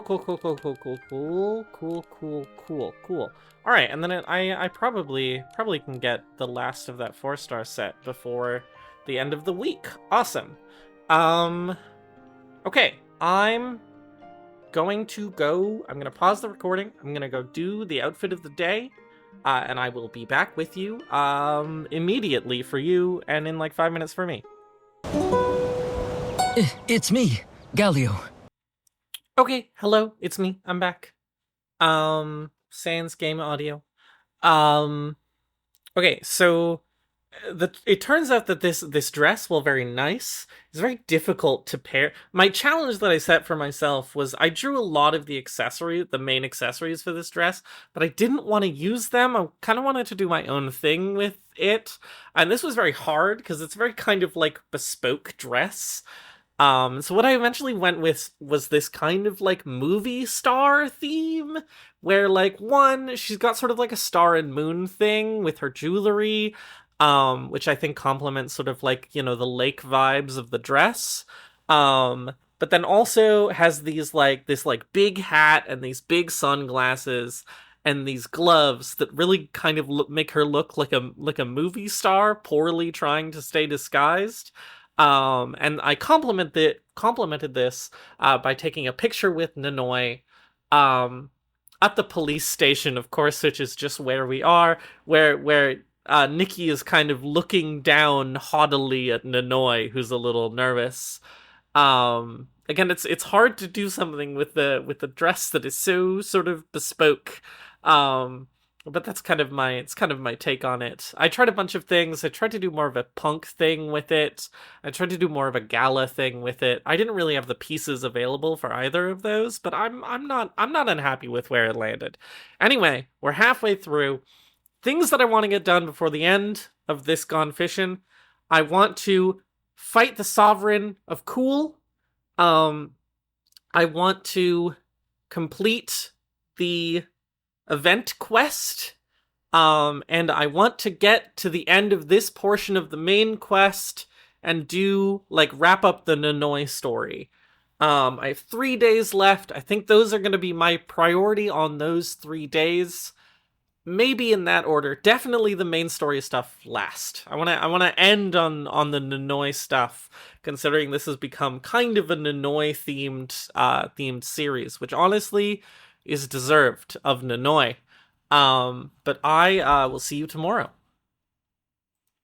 Nikki, I want to tell you a story. My mother adopted me when I was little. She taught me a lot. Sewing plushies, folding paper cranes. At the Great Wish Tree, I would hang my wishes on its branches. As I stood on my tiptoes, I would enjoy her warmth. I loved my mother with all my heart. But I couldn't help myself. I want to know who I am, where I came from, what I am. The first time I brought this up with her, she got so angry, she refused to let me investigate. I had never seen her like that. But the thoughts wouldn't stop. They were always there, refusing to go away, gnawing at me. In the back of my mind, day after day. I knew she wouldn't approve, let alone be open to talking about it. So You kept investigating your history in secret. Test. Okay, we're rolling. Hello. Hi. Welcome back. Welcome to, I didn't have a good intro prepared, actually. Hi, it's day 4 of, Infinity Nikki, Gone Fishin'.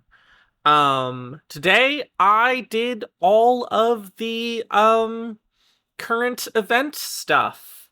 The blue tears stuff. I forget what the thing is actually called. It's the blue tears event. It's the one with the big snake. And this time, unlike yesterday, I wrote down everyone's names so I can remember who the fuck they are. Okay, to return us to our premise. It's blue tears season, which means that it's time to be sad, and the rivers and lakes run shiny blue, and everyone is sad and cries at the blue tears. And this is a good thing. It's good to be sad sometimes. This is part of the bit. You know, Infinity Nikki is always teaching 13-year-old girls how to be healthy about their emotions. We love that, to be clear.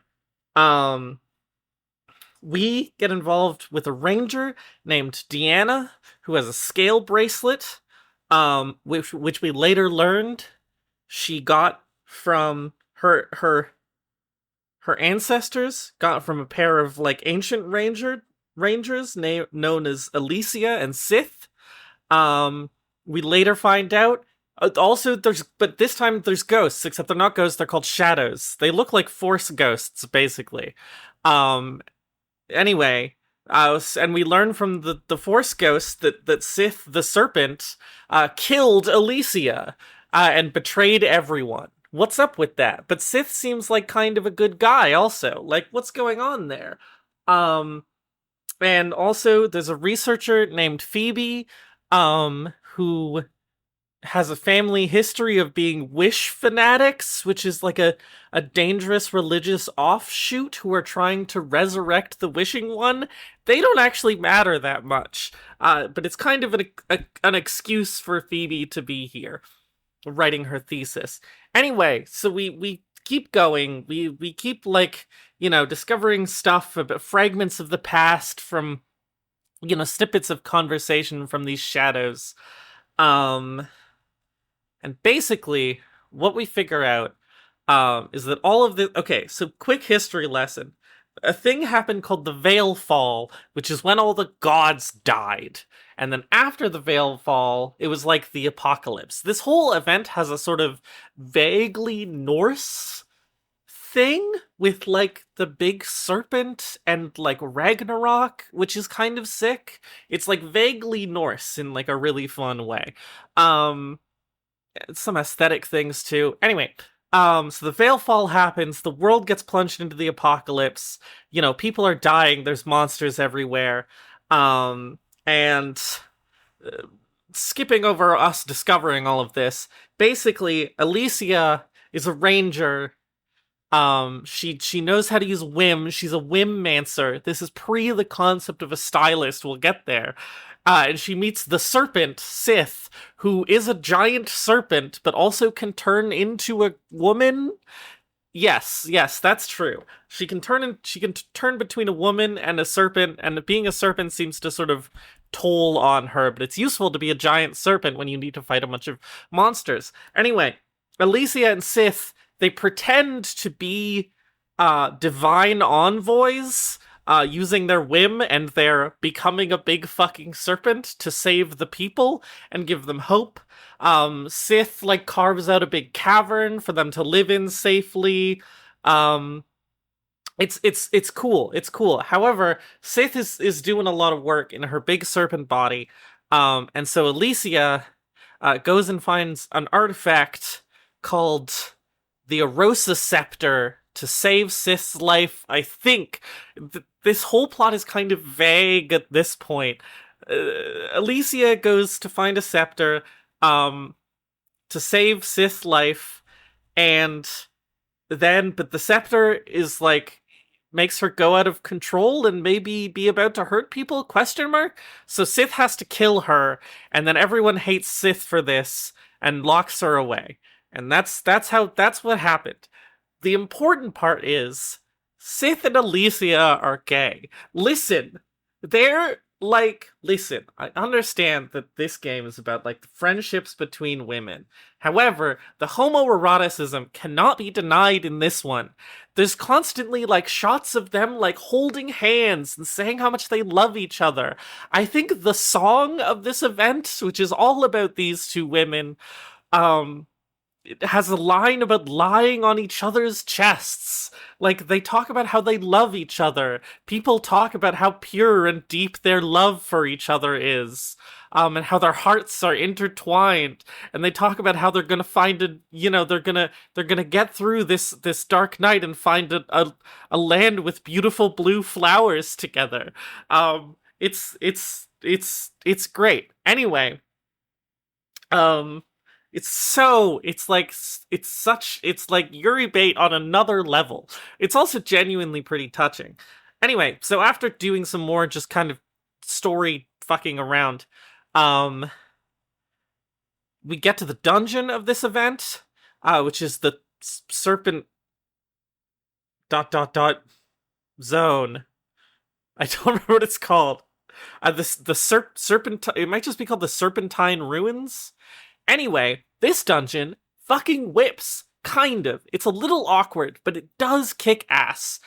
Because the premise of the dungeon is that you get in there, and Sith the Serpent is there, and she's massive. She is the whole dungeon. The whole dungeon is like piloting through this like glowing blue cave on top of Sith's massive body. You like run and jump across her massive body. Her like massive serpent body. It's awesome. It's like 3 Nikkis in not diameter. What's what's the one that's like from one end of the circle to the other end of the circle in a straight line? I don't know. It's big. She's huge. She's huge. And you like have to platform across her big serpent body. Meanwhile, you get shot at by these like ballistas. That as the ballista bolts go through you, they have a dynamic music element, which is one of my favorite things in Infinity Nikki, is the like bits of the environment in the dungeon having a dynamic music element. If you know about the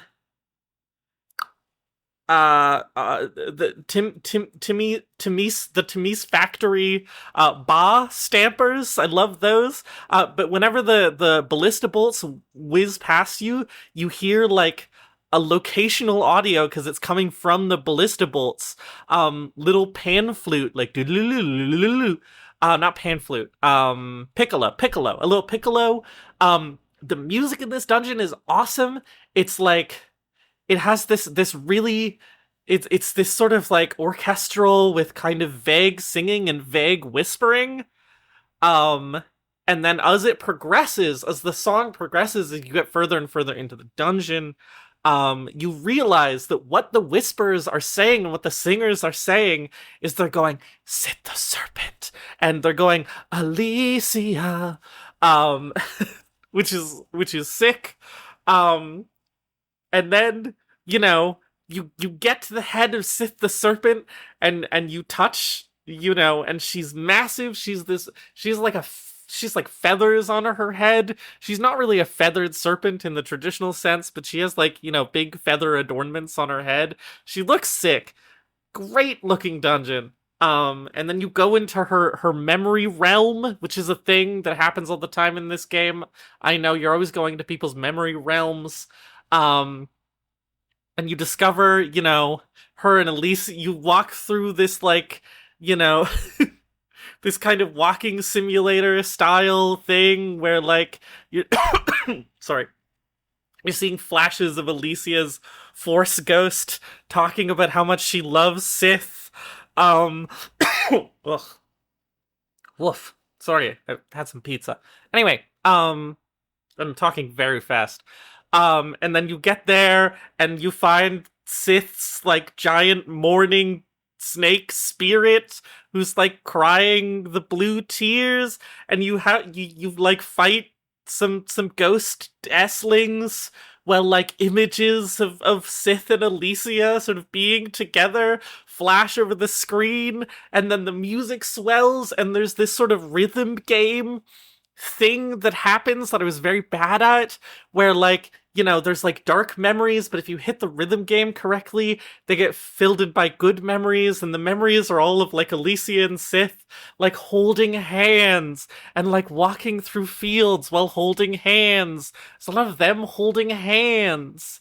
And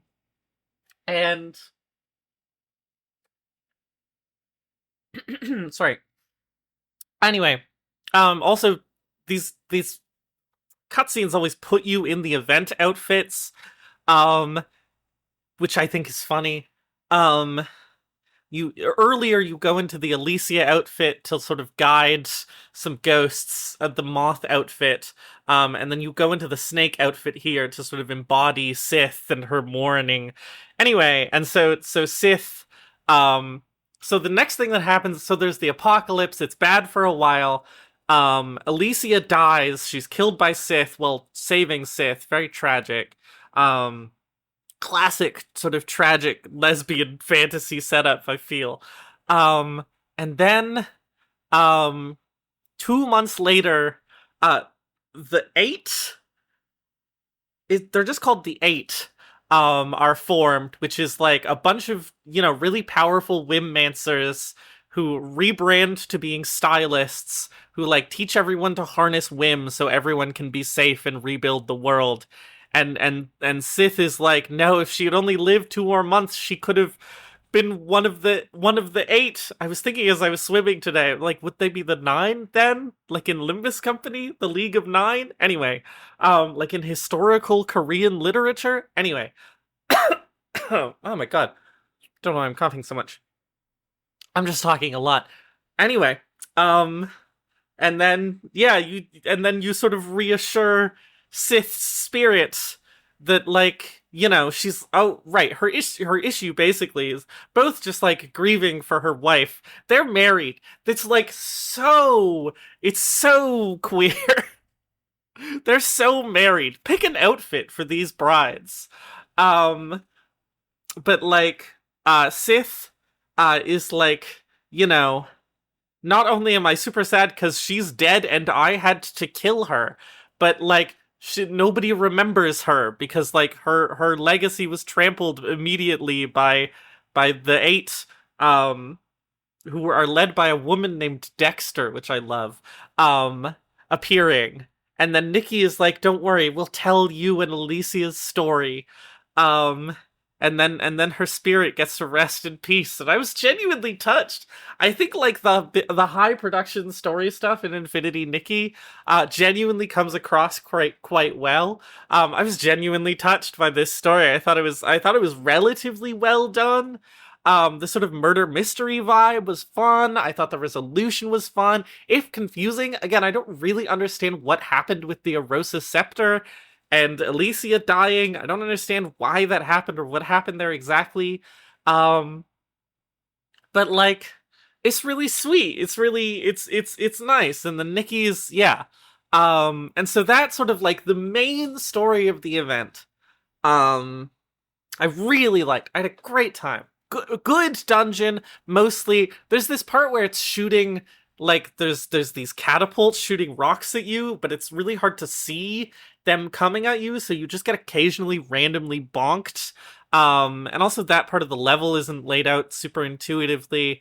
But there's another part where you're like, you're jumping up these ramparts while the catapults like destroy the ground beneath you, so you have to go but still get all the collectibles. It's cute. It's cute. It's good dungeon overall. I liked the story. I found it interesting.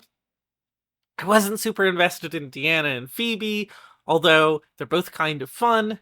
But the Alicia and Sith stuff really got me. The vibes were fantastic. You can go around and like listen in on all these ghosts in sort of the overworld portion and have them talk about their lives, and then in the dungeon there's all these wish cards of people making wishes, of like, all of just the small comforts they're wishing for while they're going through the apocalypse. It's really nice. I really enjoyed it. Super gay. Like, it's really hard. I just it's tough out here for me. I'm trying to like not call Infinity Nikki necessarily gay, which I do for a lot of things because it's sort of my proclivity. However, undeniably, like, you cannot just like put two women holding hands this much on screen and then have everyone say over and over that like how deep their love for each other, and not have that be like a little bit homoerotic.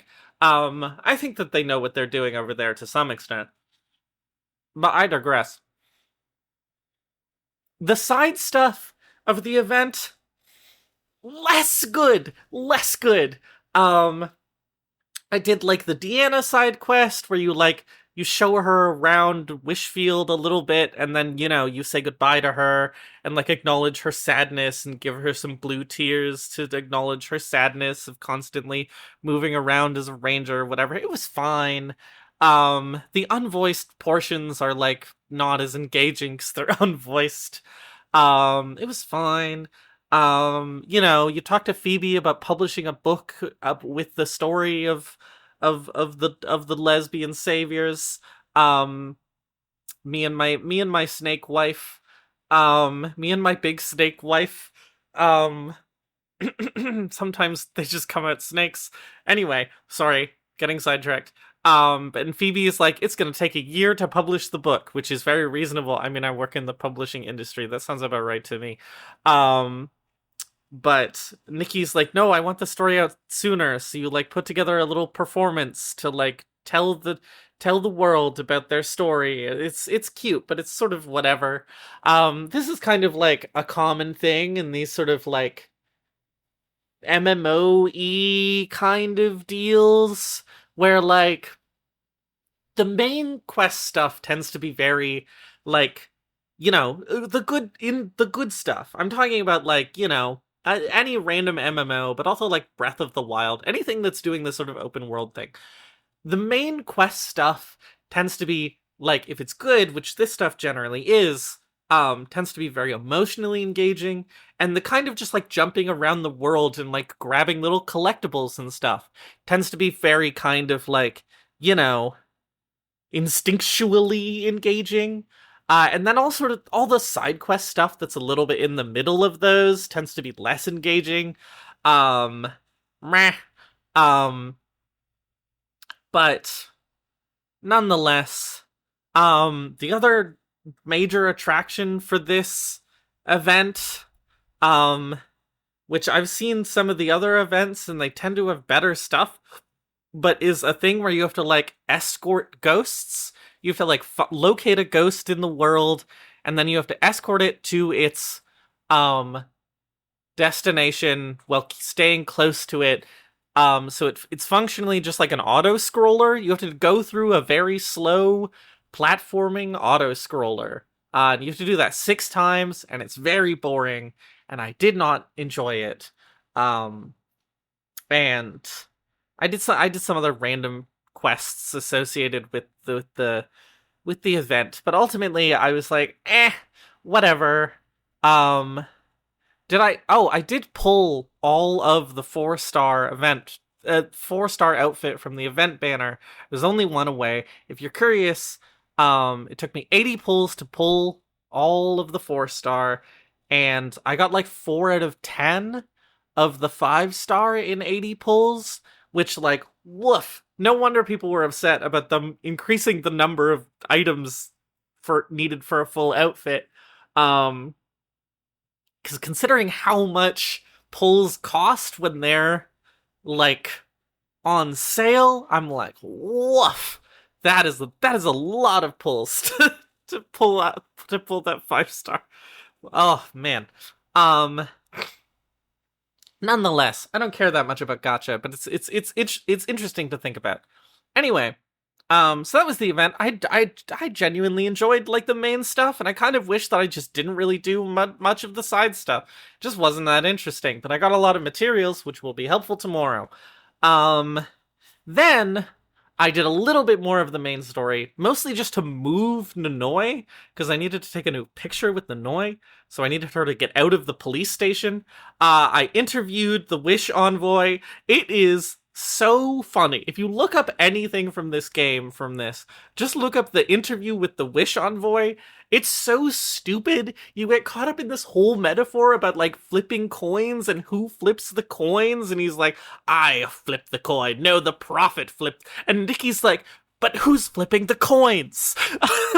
And you just get caught up in all these stupid philosophical debates, and like, it's, especially if you make Nikki do the stupid answers, it's just like a total farce. It makes almost no sense. And then eventually he gives you a piece of information for free. It's obviously a trap, and everyone's like, it's obviously a trap, but it's such a terrible, terrible, terrible interrogation. And then you get out of there, and Captain Haya is like, you did so great in there, Nikki. And Nanoi is like, wow, Nikki, he would have tricked me for sure. And I'm like, I think he tricked me. I think he tricked Nikki. I don't know, like, it's so funny. It's so stupid. Anyway, but that was Nikki's brief stint as a cop. It's so funny that it makes you wear the cop uniform to do this, even though the guy already knows that Nikki isn't a cop. No idea. Anyway, so tomorrow I think we go fight our first boss. There's not very many bosses in this game, but this is one of them. I know where we're at in the story. Not tomorrow. Actually, I have different plans tomorrow. And yeah, and now it's time for the outfit of the day. The outfit of the day is literally just the 4-star event outfit. It's the moth outfit with the lantern. I added a couple little touches of my own. I added a piece of here and there, just like additional accessories and slots that it didn't already have an accessory. And then I did successfully manage to move Nanoi. I found her fixing the big crane, and I managed to get this really cute shot of Nikki like holding her lantern out as if she's lighting Nanoi's workspace while she works on the crane. It's cute. I'm actually not very happy with this photograph for photograph reasons. I wish I'd panned the camera up. It's a very bad photograph for like rule of three reasons. There's a lot of just like dead space grass, but like I think it's kind of cute. Anyway, I think that was today. Oh, I did ride a bicycle for the first time today, but I have mandatory bicycle riding. Uh, I didn't think. No, we'll talk about it now. I didn't think riding the bicycle. I've watched Ash ride these bicycles for the first time. They're very difficult to handle. I did much better than Ash. Weirdly, they handle kind of similarly to a real bike, where if you just like if you're throttling all the time, you're gonna get out of control. But if you like alternate between throttling and like letting and coasting, you can stay pretty well in control. They are weird though. Anyway, I think that's it for today. Shout out to Alicia. Shout out to Alicia and her big snake wife. Honestly. Anyway, I'll see you tomorrow. Seth, I dreamt of crying. Back in my hometown. So many people were weeping. You want to go back with me? No, it's too dangerous. You're not afraid? I see. In a world like this, the scariest thing is just facing one more day. Then, let's go back to Wishfield together, Seth. Hello, everyone. It is me. I am back to deliver my daily report. Today, I did a bunch of side shit, because I'm saving all the rest of the main quest stuff for the last day. But today, mostly, I was an electrician. Now, let's back up a step. The thing that I wanted to do today was complete all of the... Sorry about that. I might edit that out, or I might not. Anyway, the thing that I wanted to do today was complete all of the styling challenges that I had access to. I mentioned this briefly in a previous video, but around the world, there are stylist factions, weirdly hard to say, and you can battle them in styling competitions to get some stuff, and then ultimately face the sovereign of X. What is X? Well, there's 5 major categories of clothing in this game. There's cool, there's elegant, there's sexy, there's fresh, and then there's the other one that I can't remember. It doesn't matter because there's no sovereign of it.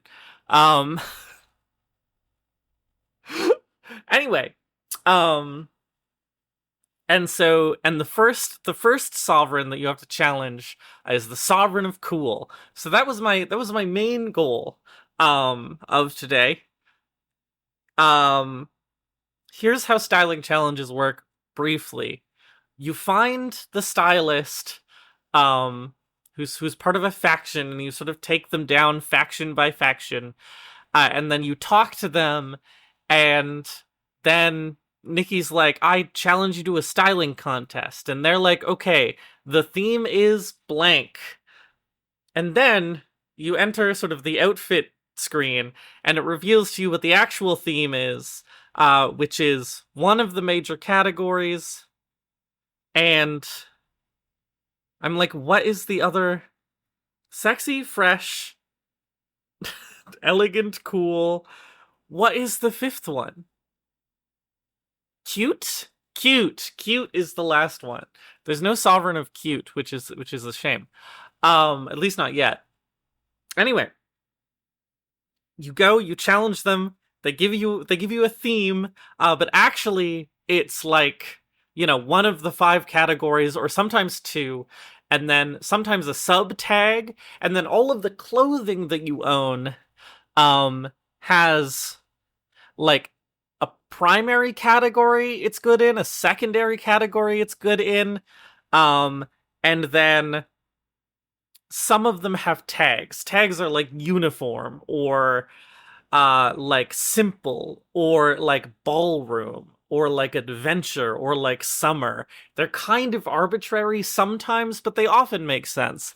And those clothes, as far as I'm aware, get like a pretty decent boost in challenges that require those specific tags. Anyway, then what happens is you hit the recommended button, and it puts together an outfit for you that's all your best stuff in all the categories. It just like optimizes your score for you, and then it'll create an outfit that is very funny. Often. I it's kind of goofy. It's a weird system because, like, for a game that is about, hypothetically, about dressing up and like expressing yourself via your clothing, it's very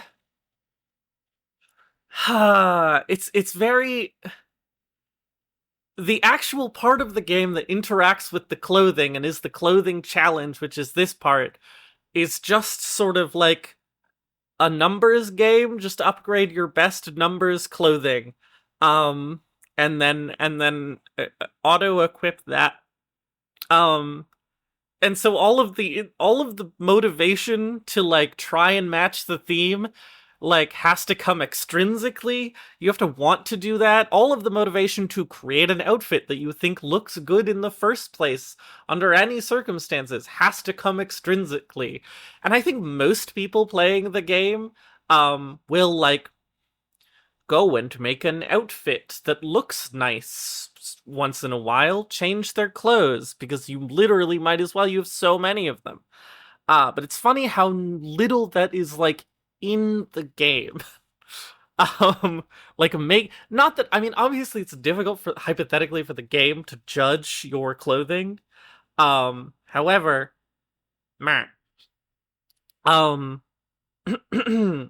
Anyway, so knowing that I was going to, and so I'm going through all the factions.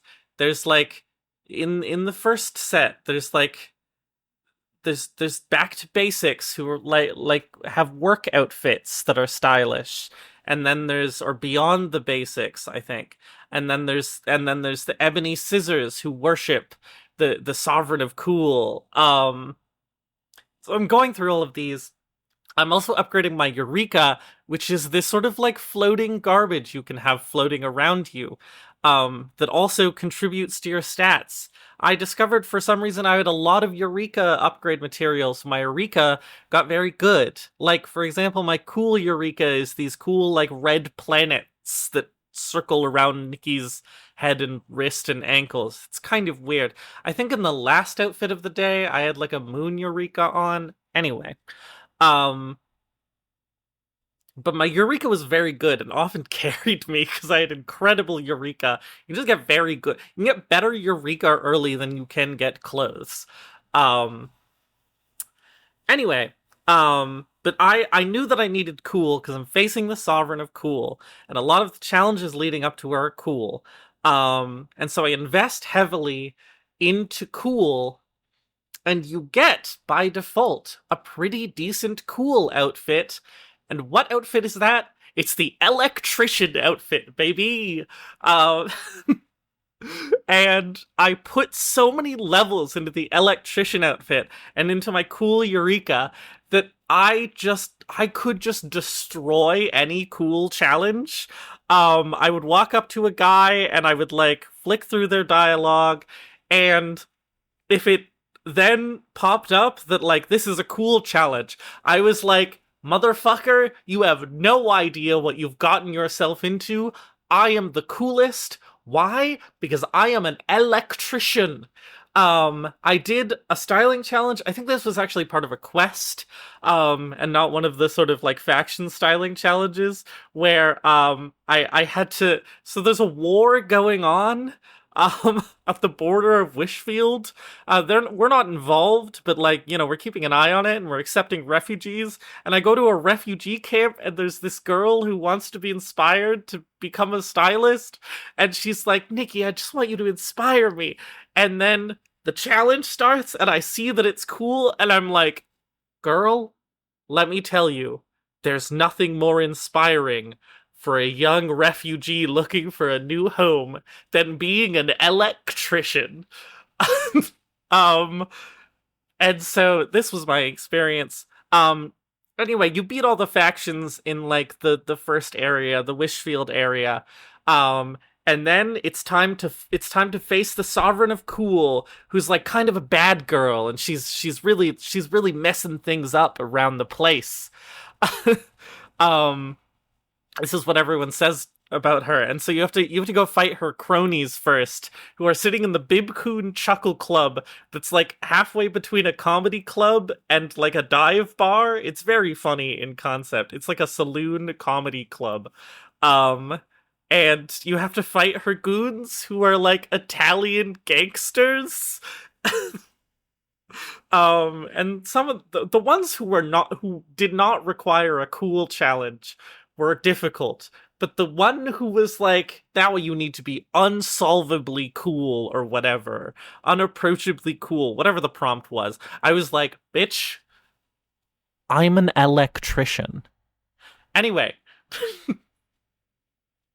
So you beat them up, and then you get to challenge the Sovereign of Cool, whose name I don't remember, but doesn't matter, because now it's time to do Bayonetta, basically.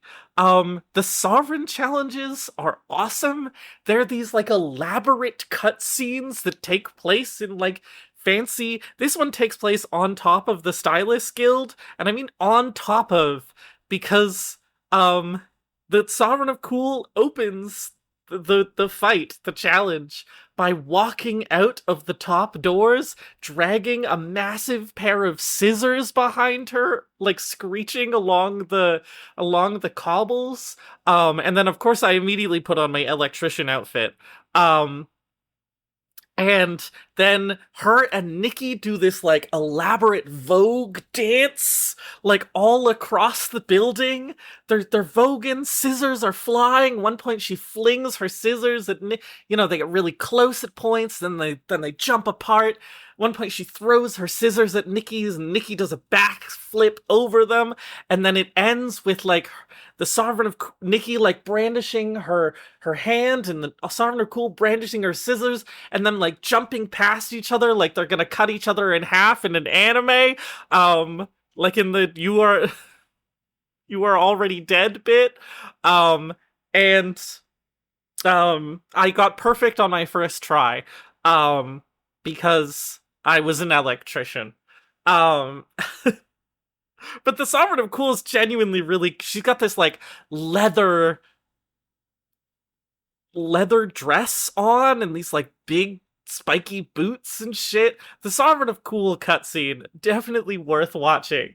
They're voguing so hard. They are voguing. That is the style of dance that they are doing, almost indisputably. It's cool, but it's not as cool as being an electrician.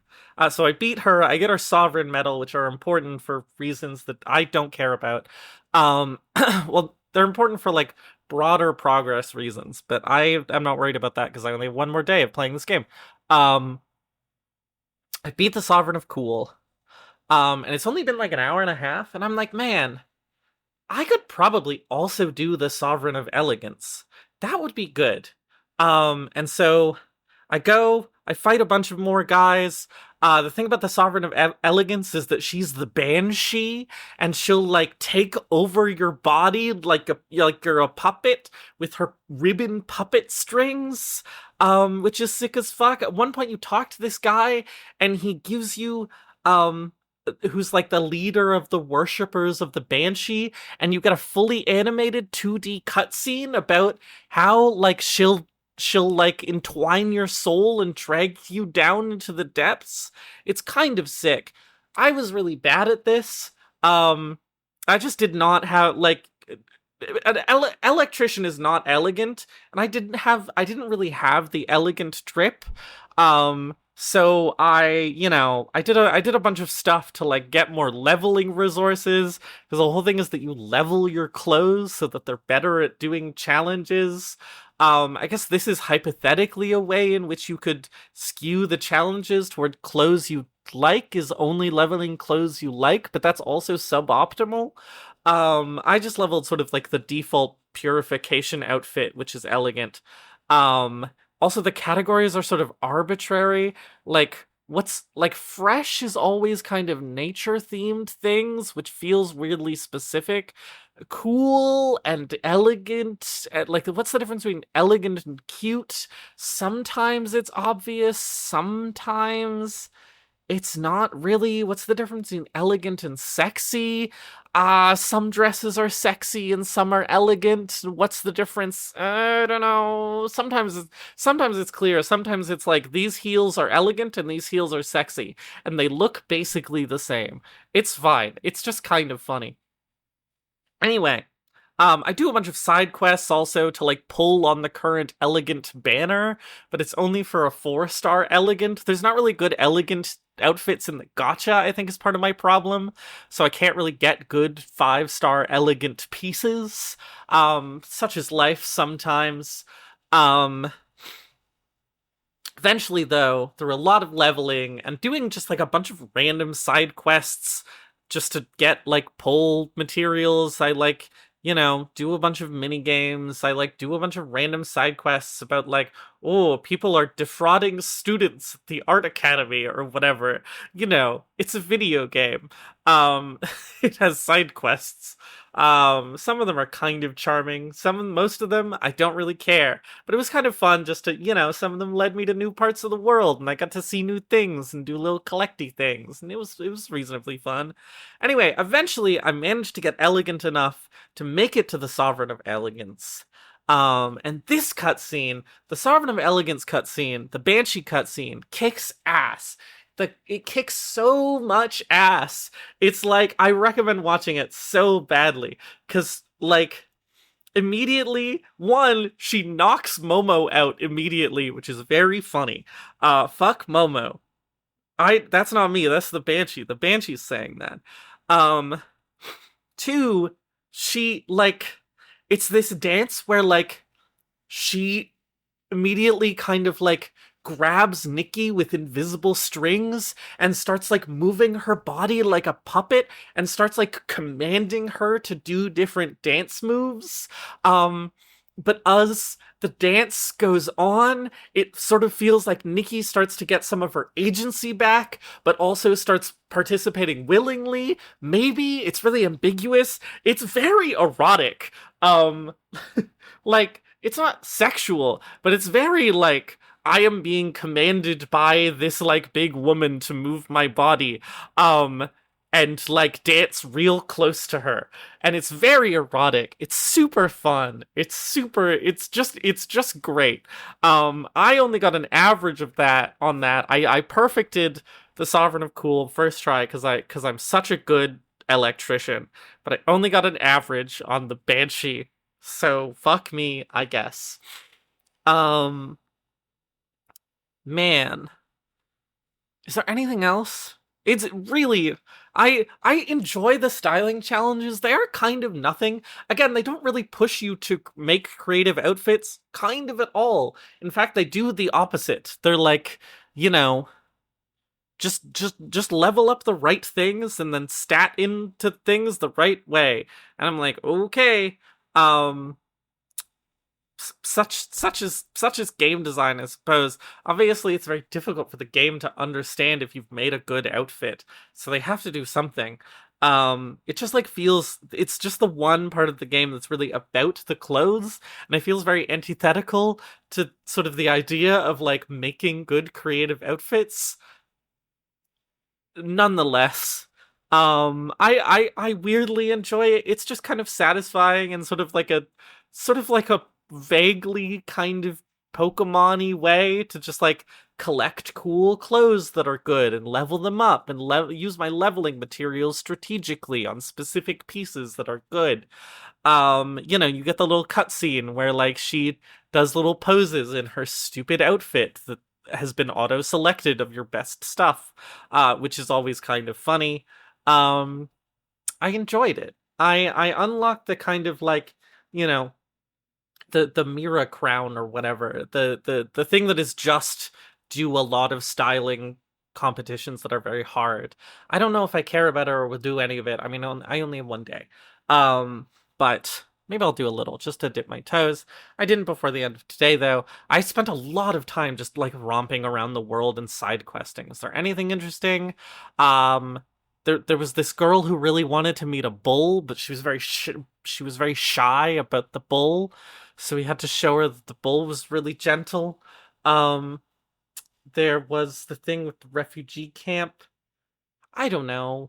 I was just kind of like in a real flow state today, just kind of bopping around the world and doing things and leveling stuff up. And I was really in just sort of like the side quest flow state for fully 5 hours. Actually did not expect to play for 5 hours today, but I managed to find 5 hours of side stuff to do easily, which is sort of scary. Um, anyway, the outfit of the day. So my little challenge to myself today was I wanted to make an outfit with only cool clothes, like only clothes that the game says are cool. This turned out to be very hard actually, because I don't have that many clothes in some category that are cool that are not an electrician or a cop.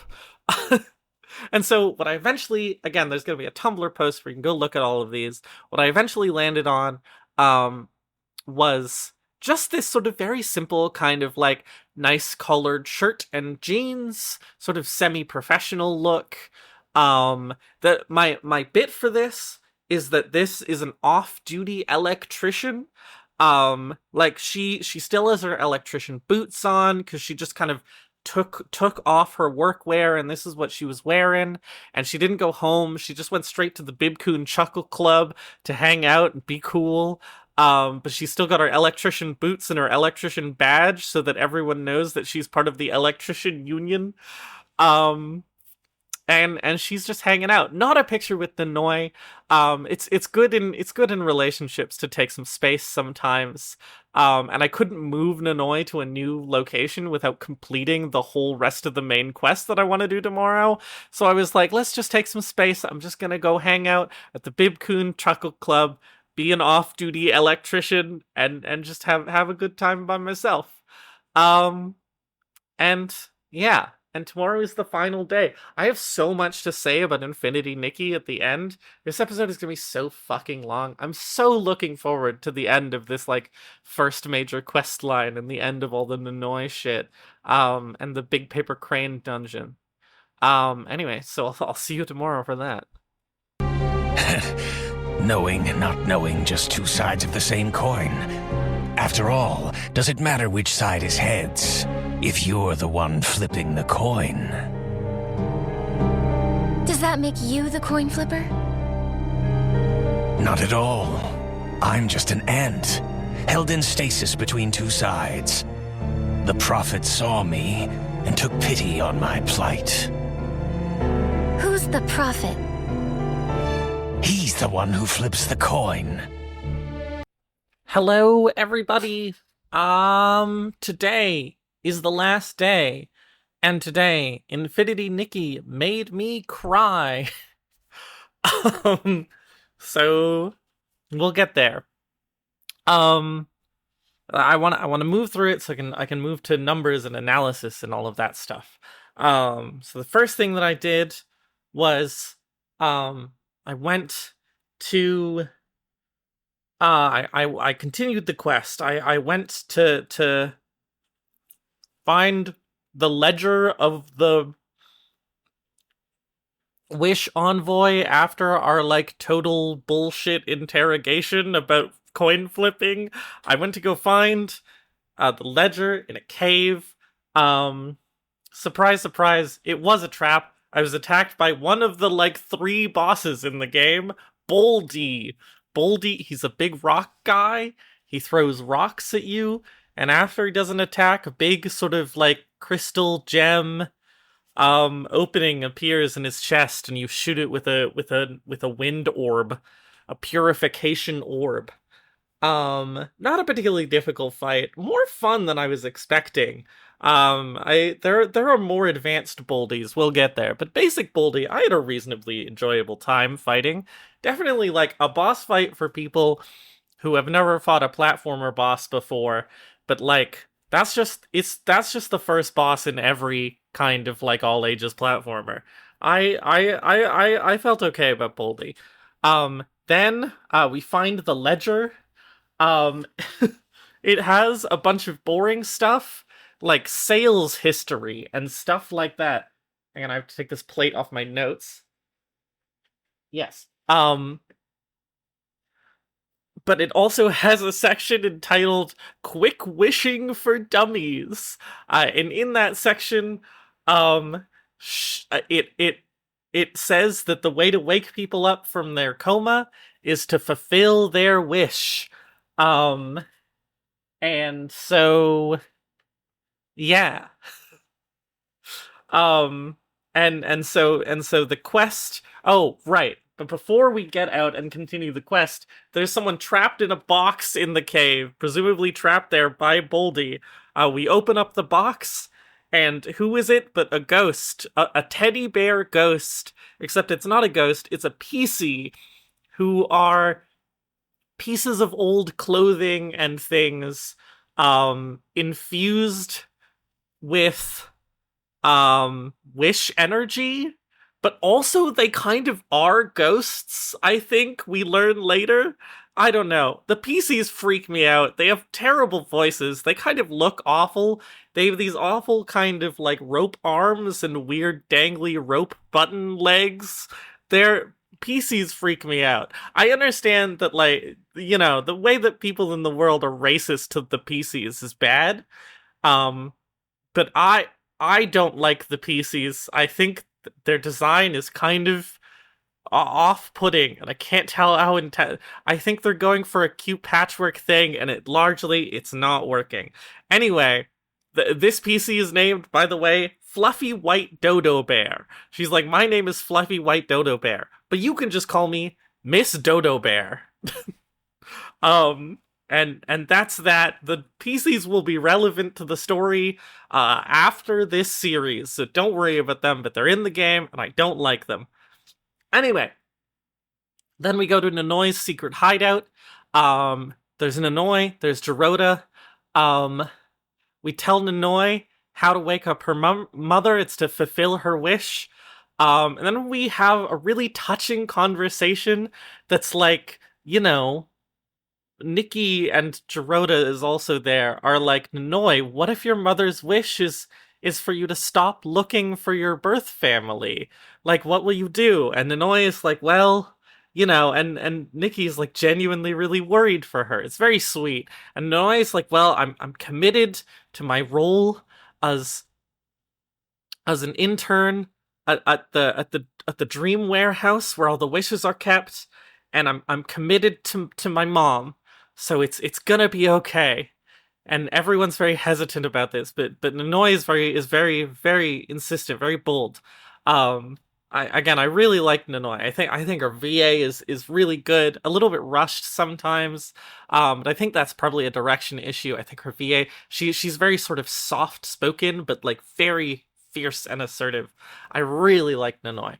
And so we're like, okay, it's time to go do the dungeon.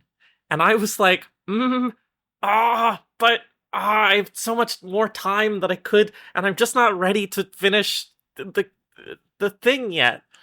So I kind of fucked around for a while. I had a weird Oh, right, the first thing that happened even before this is that it forces you to ride a bicycle, and I discovered, sorry, Ash, I kind of like the bicycles in this game. Like, they're unwieldy, but they're kind of unwieldy in a way that a bicycle is.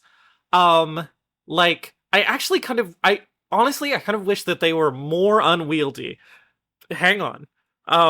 In that, like, one of the things that they capture nicely about about bike riding is this, like, that it's tough to ride uphill, but then you get to, like, turn downhill and sort of coast to downhill. I wish coasting downhill was faster. I wish riding uphill was harder.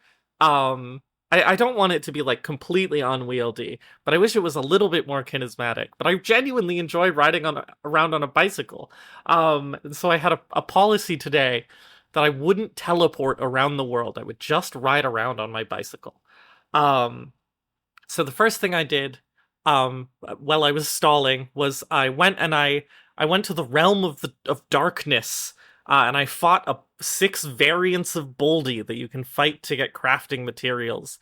Honestly, pretty fun fights. I even almost died in one of them, but they all have different moves. It's fun to sort of learn the moves and learn the vulnerable periods. Like, they're not the most engaging thing ever. They're not the most difficult thing forever, but also I'm like a seasoned gamer adult. Uh, you know? Um, I had pretty good, I had better time than I thought fighting all the boldies. Then I noticed in my quest log that there was a quest from a previous event from the Isle of Fireworks event. So I go and do that. I'm not going to talk about the plot of that. It takes place on a different map. It has different resources. The whim stars are now whim balloons, and the inspiration are now firework inspirations. I don't know what's up with that. I don't really understand why that's like that. But I didn't really want to get embroiled in, like, a whole event quest when I had other stuff to do. But I poked around, it takes place on this island that, weirdly, the best comparison I can come up with is that it kind of reminds me of Woohoo Island from the Wii Sports series. It's just kind of got that vibe, and I can't explain to you why. But I'm hanging out around the island. I go, like, climb the mountain. I do some, like, mini games and stuff. I'm always coughing when I'm recording these episodes because I'm talking so much. But, like, the game keeps disconnecting from the server, and also patches of the ground keep disappearing, visually only, but, like, massive squares of the ground will just vanish.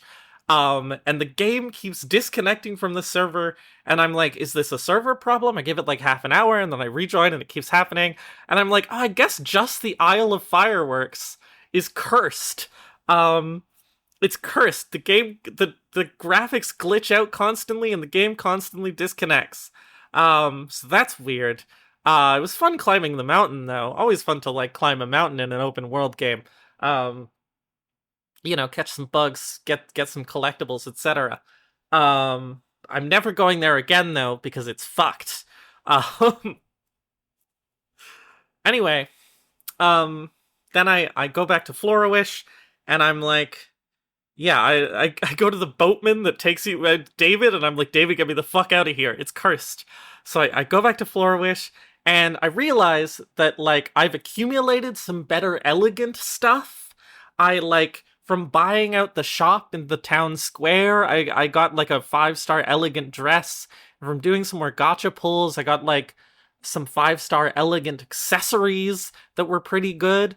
And so I'm like, okay, maybe it's time to beat the Banshee. And that's a good stopping point, I think. So I level up all my stuff. I do a bunch of Mira Crown, the kind of, like, not faction-based styling contests that's just, like, you just enter, like, a vague arena. Yeah, there's a talking mirror in there who is super ambiguous and kind of freaky. It feels like they have ambiguous intentions. I'm kind of freaked out by the Infinity Mirror, or whatever it's called. It's scary. But I do a bunch of those. That activity is kind of a haze of just, like, hitting the button to auto-generate an outfit and then watching a little cutscene and then doing that again and again and again and again and again for like 20 minutes. It was a weirdly dissociative process. I don't know how I felt about it. I like that the Mira crown thing sort of encourages you to go like get more clothes and like invest in your clothes and stuff. As much as I think like the weird lack of creativity in the styling challenges is weird. But it was a very weird experience. I can't quite describe it. Anyway, then I go refight the Banshee. I level up all my stuff. I go refight the Banshee. Happy to watch that cutscene again. It's an awesome cutscene. With the weird dancing and stuff. Awesome. We'll talk about that cutscene in a bit. When we talk about Kinsey scale numbers. However, I beat the Banshee and I'm like, and she hums a sad song and then disappears into the mist. And Nikki's like, no, don't go. I don't even know your name. And then she's like, I hope I see her again. I'm not making that up. That is literally what she says. Keep this in mind for later. Anyway, now it's time to go do the thing. I go to Dorota. I get the key to the dream warehouse. So people in Flora Wish write down their dreams and then put it like on a card or in a jar or in a lantern or whatever. And then those hang on the wish tree for a while, and then they're collected, and then they're transported to the dream warehouse, which is an ancient structure to be stored forever. Cool. And then from these wishes, the Fey-Wish sprites extract, like, dream essence in the form of an orb, which, spoilers, they eat the orbs. I don't know, it's weird. However, we go to the dream warehouse. This is a cool dungeon. I really liked this dungeon. It starts out in this nice little atrium where you, like, platform around and you learn the platforming mechanics of this thing. There's these big sort of half paper, half mechanical cranes that, like, when you step on either of their wings, they, like, tilt in that direction, but then they stay tilted that way for a second, so you can, like, tilt them a specific way and then use that to get places. I really like the architecture in this place generally. It, like, I don't know, it looks nice. It's got this nice sort of warm kind of, like, blue and wood and gold kind of feeling that's very nice. It nicely toes the line between realistic feeling architecture and, like, video game architecture, but also, like, architecture for people who can fly, because it's a space for, like, fairies and people, like, flying around on mechanical paper cranes. Awesome. You leave this little atrium, you enter this, like, big space with all these shelves, this just, like, massive hall, like, massive. This part reminds me of Portal 2, because, like, as you're walking through this massive space, like, at one point it starts shaking and all the shelves start, like, falling off of the walls and plunging into the abyss. Kind of sick. Not the most exciting part of the dungeon, but the dynamic music in the music in this game is genuinely so good. The dynamic music in this dungeon, where it, like, starts very soft and light and then gets more intense and then lightens and intensifies, and it's this sort of piano and chimes thing that has a very sort of fluttery kind of feeling. I really like it. Huge fan of that shit. Talking is a lot. Anyway, then you keep going, and you know, you go through some more internal rooms, you go through in some more larger rooms. It's fun, it's nice. There's this, like, room full of these, like, hanging paper cranes that you can sort of mess around with, even though the physics on them are kind of fucked. Cute, fun. And then you get to the original Dream Warehouse, which is just these massive series of, like, glass pipes that are, like, piping paper cranes. The paper cranes are wishes, to be clear. Piping paper cranes at these little blue paper cranes everywhere. And if you look down at the floor, there's just, like, masses and masses and masses of paper cranes. And the space is so large that it's like, there's, like, clouds floating through it. That being said, I did have the thought that, like, these cannot be clouds, because if this structure has been here for literally over 1,000 years, like, this shit, and, like, it's full of paper that needs to be maintained and kept, this motherfucker must be humidity controlled to an extreme degree. And so in my head, the clouds are clouds of chalk dust to keep things humidity controlled. Anyway, then you get to the big paper crane section. You jump on a big paper crane. The music stops. There's a massive, massive paper crane in front of you. You jump on it, and it guides you through the level while this, like, pop ballad about, like, finding yourself plays. As you go through this, like, wild space of all these, like, weird, like, flocks of paper cranes and big tubes and stuff. If you don't know Infinity Nikki Big Paper Crane song, I recommend looking it up on YouTube. It's kind of a banger. It's kind of an amazing moment. I'm like, this game really has the juice sometimes. Just like at the end of this dungeon being like just riding around, it's really nice. Also, I was impatient and I jumped off the crane halfway through the song, and I respawned at the beginning and I had to listen to the song again because I died. Which was really funny. I thought it might just immediately put me back on the crane and continue the song, but no, we had to restart. That's fine. Anyway, we get to the end. The paper crane takes us to where we're going, which is Nanoi's mother's wish, so we can learn what's in it, so that she can like, yeah. And then the paladins show up. What are the paladins? Well, they're tiny little Feywish sprites, except they're wearing gold. And they're like, we're the paladins, and we're here to you know, get suspicious wishes. And they take the wish, and then Gerota tries to stop them, but Gerota gets fucking owned, because Gerota is always getting fucking owned. He just gets literally, like, knocked to the ground. But then Nanoi, like, races around the corner, and she's like, wait, stop! Feywish sprites aren't allowed to take wishing materials out of the wish factory. The Dream Warehouse. My apologies. The Dream Warehouse. This, if you can find a book earlier in the level that explains that humans handle the dream material or the wish materials, and Feywish sprites can only interact with the wishing orbs, the wishing essence. But the paladins are like, heh, you can't do anything. Nanoi is like, stop or I'll use force. And they're like, what are you gonna do? And they have a point, because they are up in the air.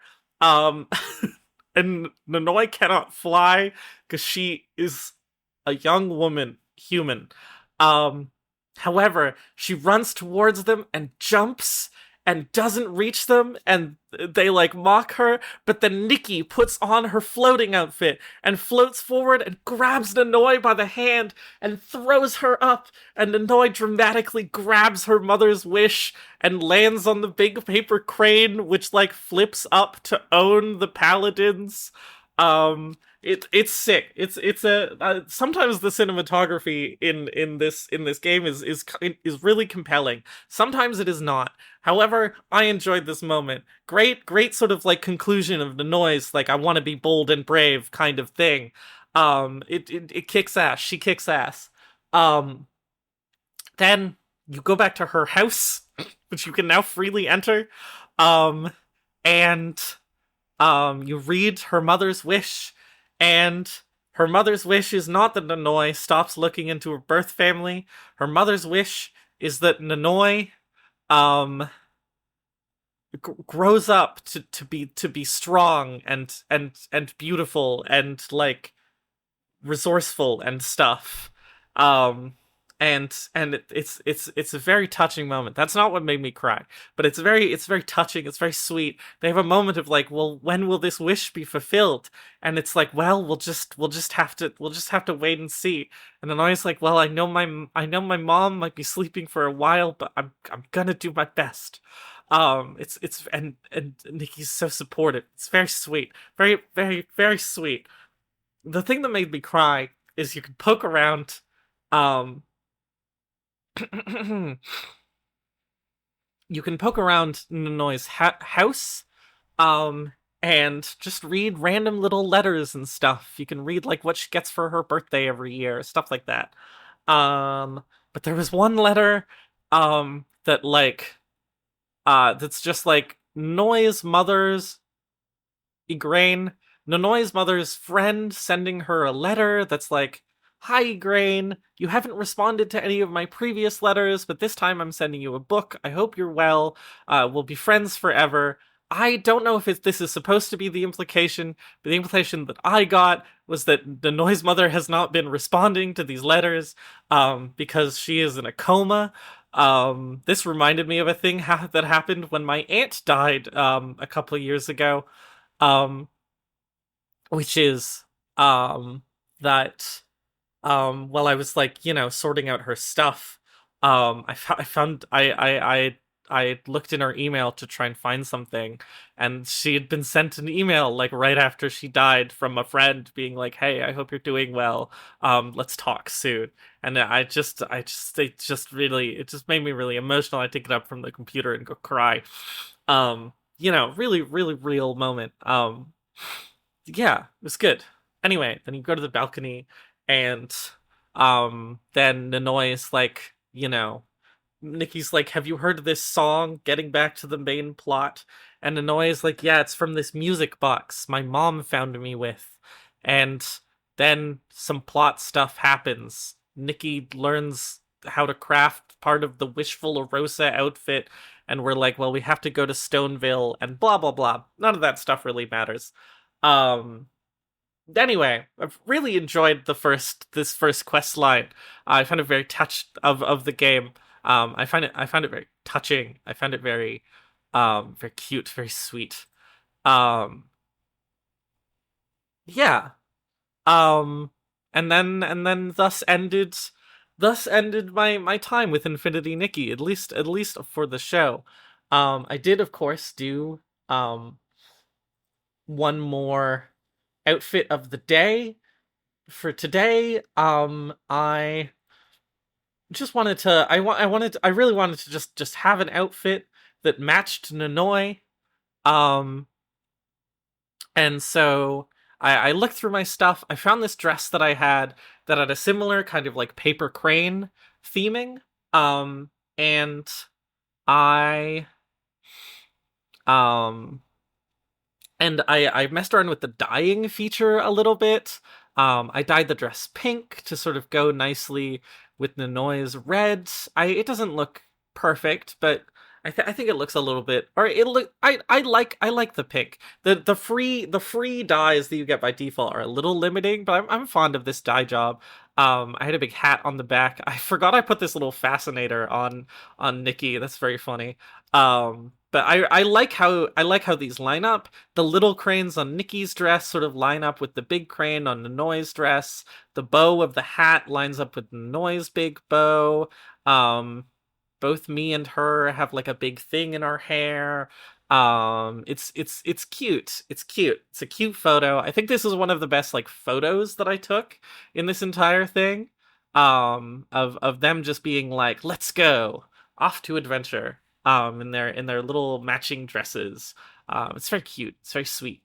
I had a really good time with Infinity Nikki. I genuinely recommend it. I think if you enjoy, it's kind of for like a Mario Odyssey lover, honestly. It's Breath of the Wild E, but it's like it's got some Mario Odyssey in there. I love the little dungeons. I really just enjoy my time with Infinity Nikki. I'm really happy that today I chose to not teleport around and instead just bike around the world, because I discovered some new things, but mostly it's just really nice to just be in the world of Infinity Nikki. They've crafted like a really nice sort of soft space. Um it's genuinely fun when it's fun. The plot is insane and genuinely kind of weird and interesting. The characters are good. Sometimes the voice acting is good. Again, I like Nikki's voice actor when she's trying. I really like Nanoi and some of the other major side characters. I hate Momo. Um, don't worry about him. Just ignore him.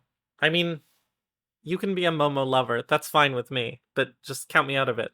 Um, yeah, I had a really good time. Now it's time for the cake scale. This is something that Ash came up with last year. Part of an ancient joke of the podcast. Um, the cake scale is the content addictiveness Kinsey evaluation. Um, it goes from 0 to 6. As all good scales should. It's a 7-point scale. All right, let's get into it. Content. Honestly, especially knowing that you can like redo old events, the game does have kind of a fucking lot to do. Like I played 30 hours and I did a lot of stuff. I did like a pretty normal amount of stuff, and I wasn't completionist about pretty much anything. Um and I only got through the first like maybe third or quarter of the game, maybe like 100 hours, 120 hours game. If you're just playing it like a normal video game, or you're trying to like get to the end while doing a reasonable amount of side stuff, that's a lot of content. There's a lot of variety and stuff that you can do. Um, yeah, I don't know. I think I might have to give it a 6. Like it's just like, it's so it has so much. I could log into Infinity Nikki and I could do a million different varied things. Not all of it is perfect, but like I could do a million different things.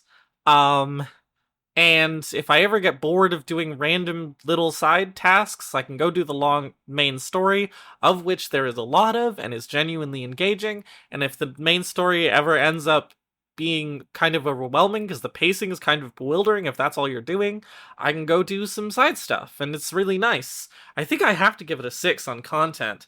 Um, Addictiveness, I do think about Infinity Nikki like constantly. I know not personally, well, some. I know of a lot of people who sort of fell off of Infinity Nikki without even finishing the main story, which is insane. Because like how could you not want to know what the fuck is happening in Infinity Nikki? It's so weird. Um However, Um, I do think about Infinity Nikki all the fucking time. In fairness, I did play 30 hours of Infinity Nikki this week. That is too much. Don't do that. Um, don't do that. But like, it's genuinely addicting, but it's not the most addicting thing. It's not like, especially because it's kind of like, it's a bit high effort to play as a video game compared to like doing like one level of Arknights or whatever. Um, and so, um, but it's pretty, it's, if you're into it, you're really into it. Um, and so I would give it like, mm, I would give it like a 4. It's kind of just like a normal video game. I would give it like a 4. A 4 addicting, which feels good, I think. I think a 4 addicting is where you want a video game to be, if that makes sense. I don't feel like I have to play it all the time to get everything, both in a FOMO way and in a sort of like impulse way. But I do like it. I think about it a lot. It might stay on my computer if I can spare the room. I'll probably finish the main, you know. I would give it like a 4. Kinsey. Okay. All right. It's time to do some serious art analysis. Um, I would describe Infinity Nikki, um, as, possibly, and stay with me here. Don't get mad before I finish my point. Possibly one of the most like homoerotic and homoromantic games that I have ever played. Possibly. Not that I have ever played. I mean, there are games. that are more explicitly homosexual. But for like a gacha game, like it's pretty up there. What do I mean by this? There's a feminist theory book called Asexual Erotics that I don't like. I don't think Asexual Erotics is a very good book. Sorry. However, I do think that the fundamental premise of Asexual Erotics, which is like the separation of the concept of eroticism and sex as two different things, is very strong. And Infinity Nikki has a lot of eroticism, specifically and particularly it has a lot of homoeroticism. When you do like a really intensive dance with one of the sovereigns, that's very erotic. When you like, Sith and Alicia like holding hands and having to kill each other and like, lying on each other's chest in the gacha pull menu, that's pretty erotic. It's not a very to not at all. I mean, there is a sexy category of clothes, which is a bit erotic. It's not a sexual game, but it is a very erotic game. It's very much about like being like embodying being a young woman and like going and interacting with the world and interacting with other people, sometimes very emotionally and physically intensely, and most of the time those people you're interacting with are women. That's just the way that it is. And I think that that's really great. Like, intentionally or not, Infinity Nikki, kind of feels like a machine for turning 14 and 15-year-olds, into queers. I mean, obviously they're queers already, but like, helping them explore their sexuality and gender and have a safe space to do that. The fact that you can like I can imagine being a teenager and like either being a queer teenager, which is a thing that I've done. I've been like a queer like 15-year-old girl. That's a thing that I have done. And like, being just really, inspired by a lot of the like WW content in the game, even if it's not super explicit. Using like the co-op feature, where you can like hold people's hands and like hang out and do activities together. Hold the hands of other girls specifically as a way to sort of like explore the, early interest in women. There's a ton of different clothing options that let you explore like gender presentation as a girl.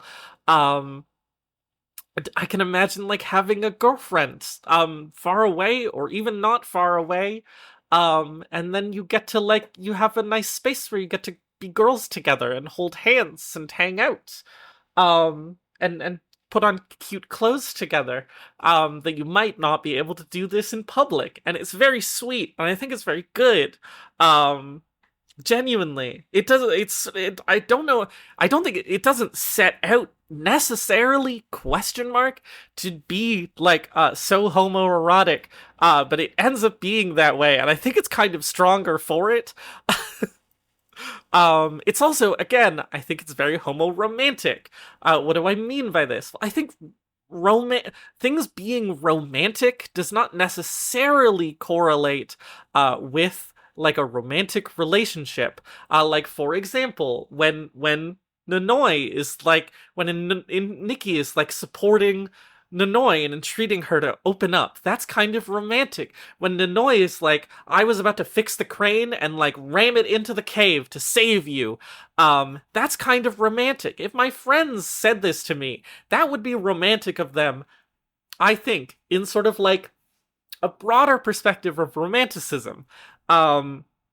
It is a very romantic game. It is about the romance of adventure and deep emotional connections and learning about yourself and each other together and like supporting each other through these grand romantic gestures. And like definitely canonically that is like platonic romanticism. But like the line between platonic romanticism and romantic romanticism or erotic romanticism is very, very blurry. It can be very, very blurry in real life platonic relationships. Um, between straight women, to be clear, let alone between queer women. And it's just like, from what I've seen, it is just like an extremely homo romantic experience, and that is really nice.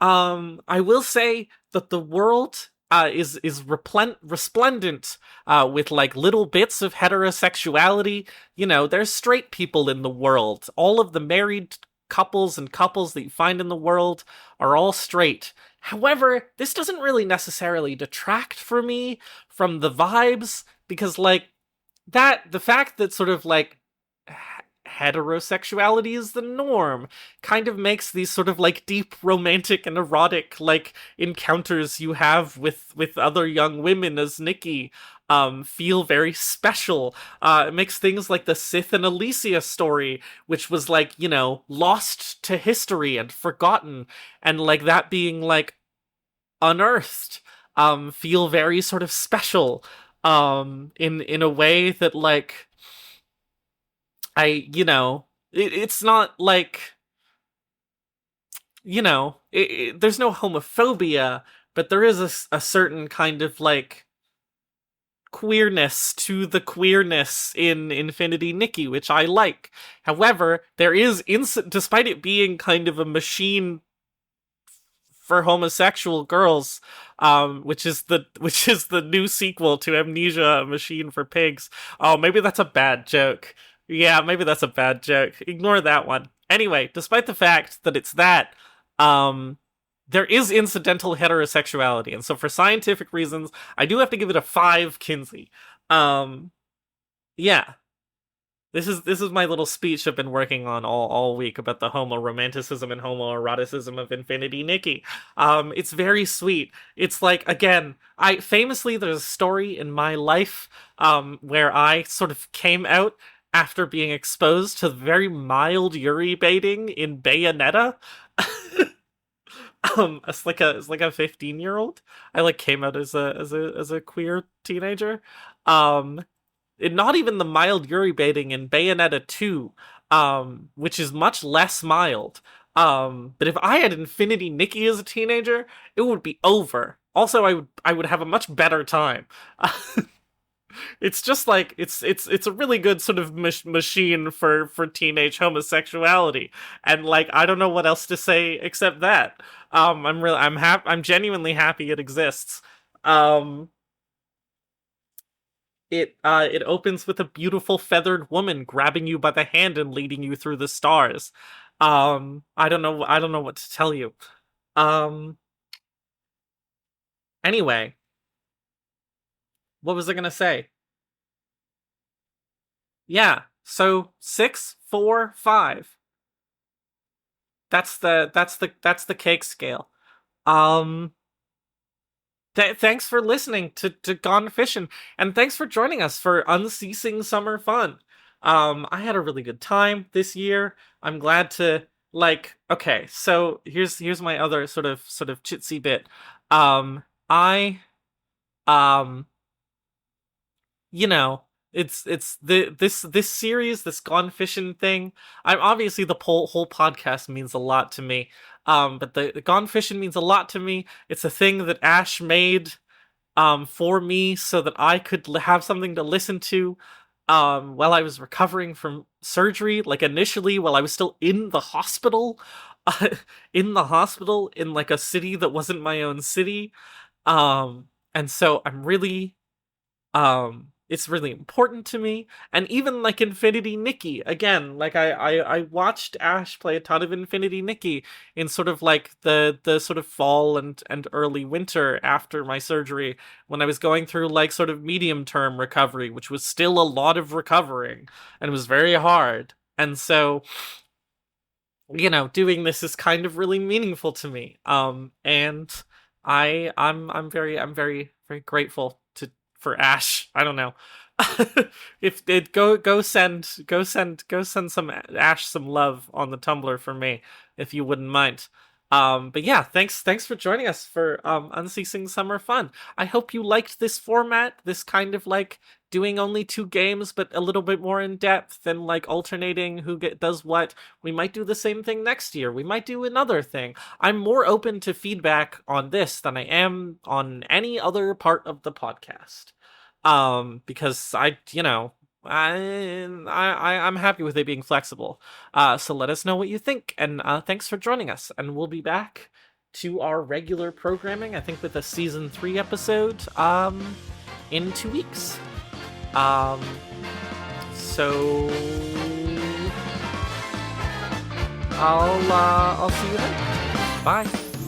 Jump into this life, falling through the rays of sunshine, explore and fantasize, picking a fit for this ride, trying out our styles, and don't leave any friendships behind. Add a final touch, snap a photo so adventures can rewind.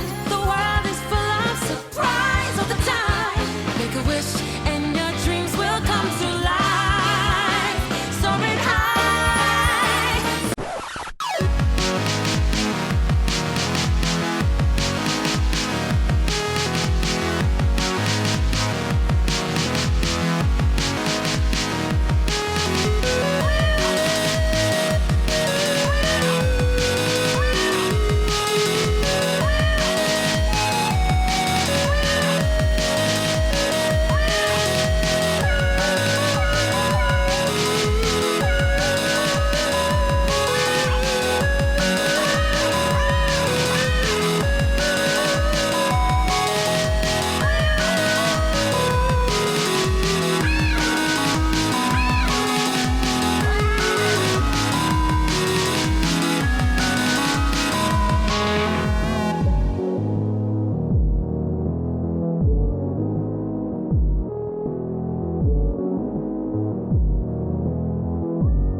Be careful not to fall into the water, Nikki.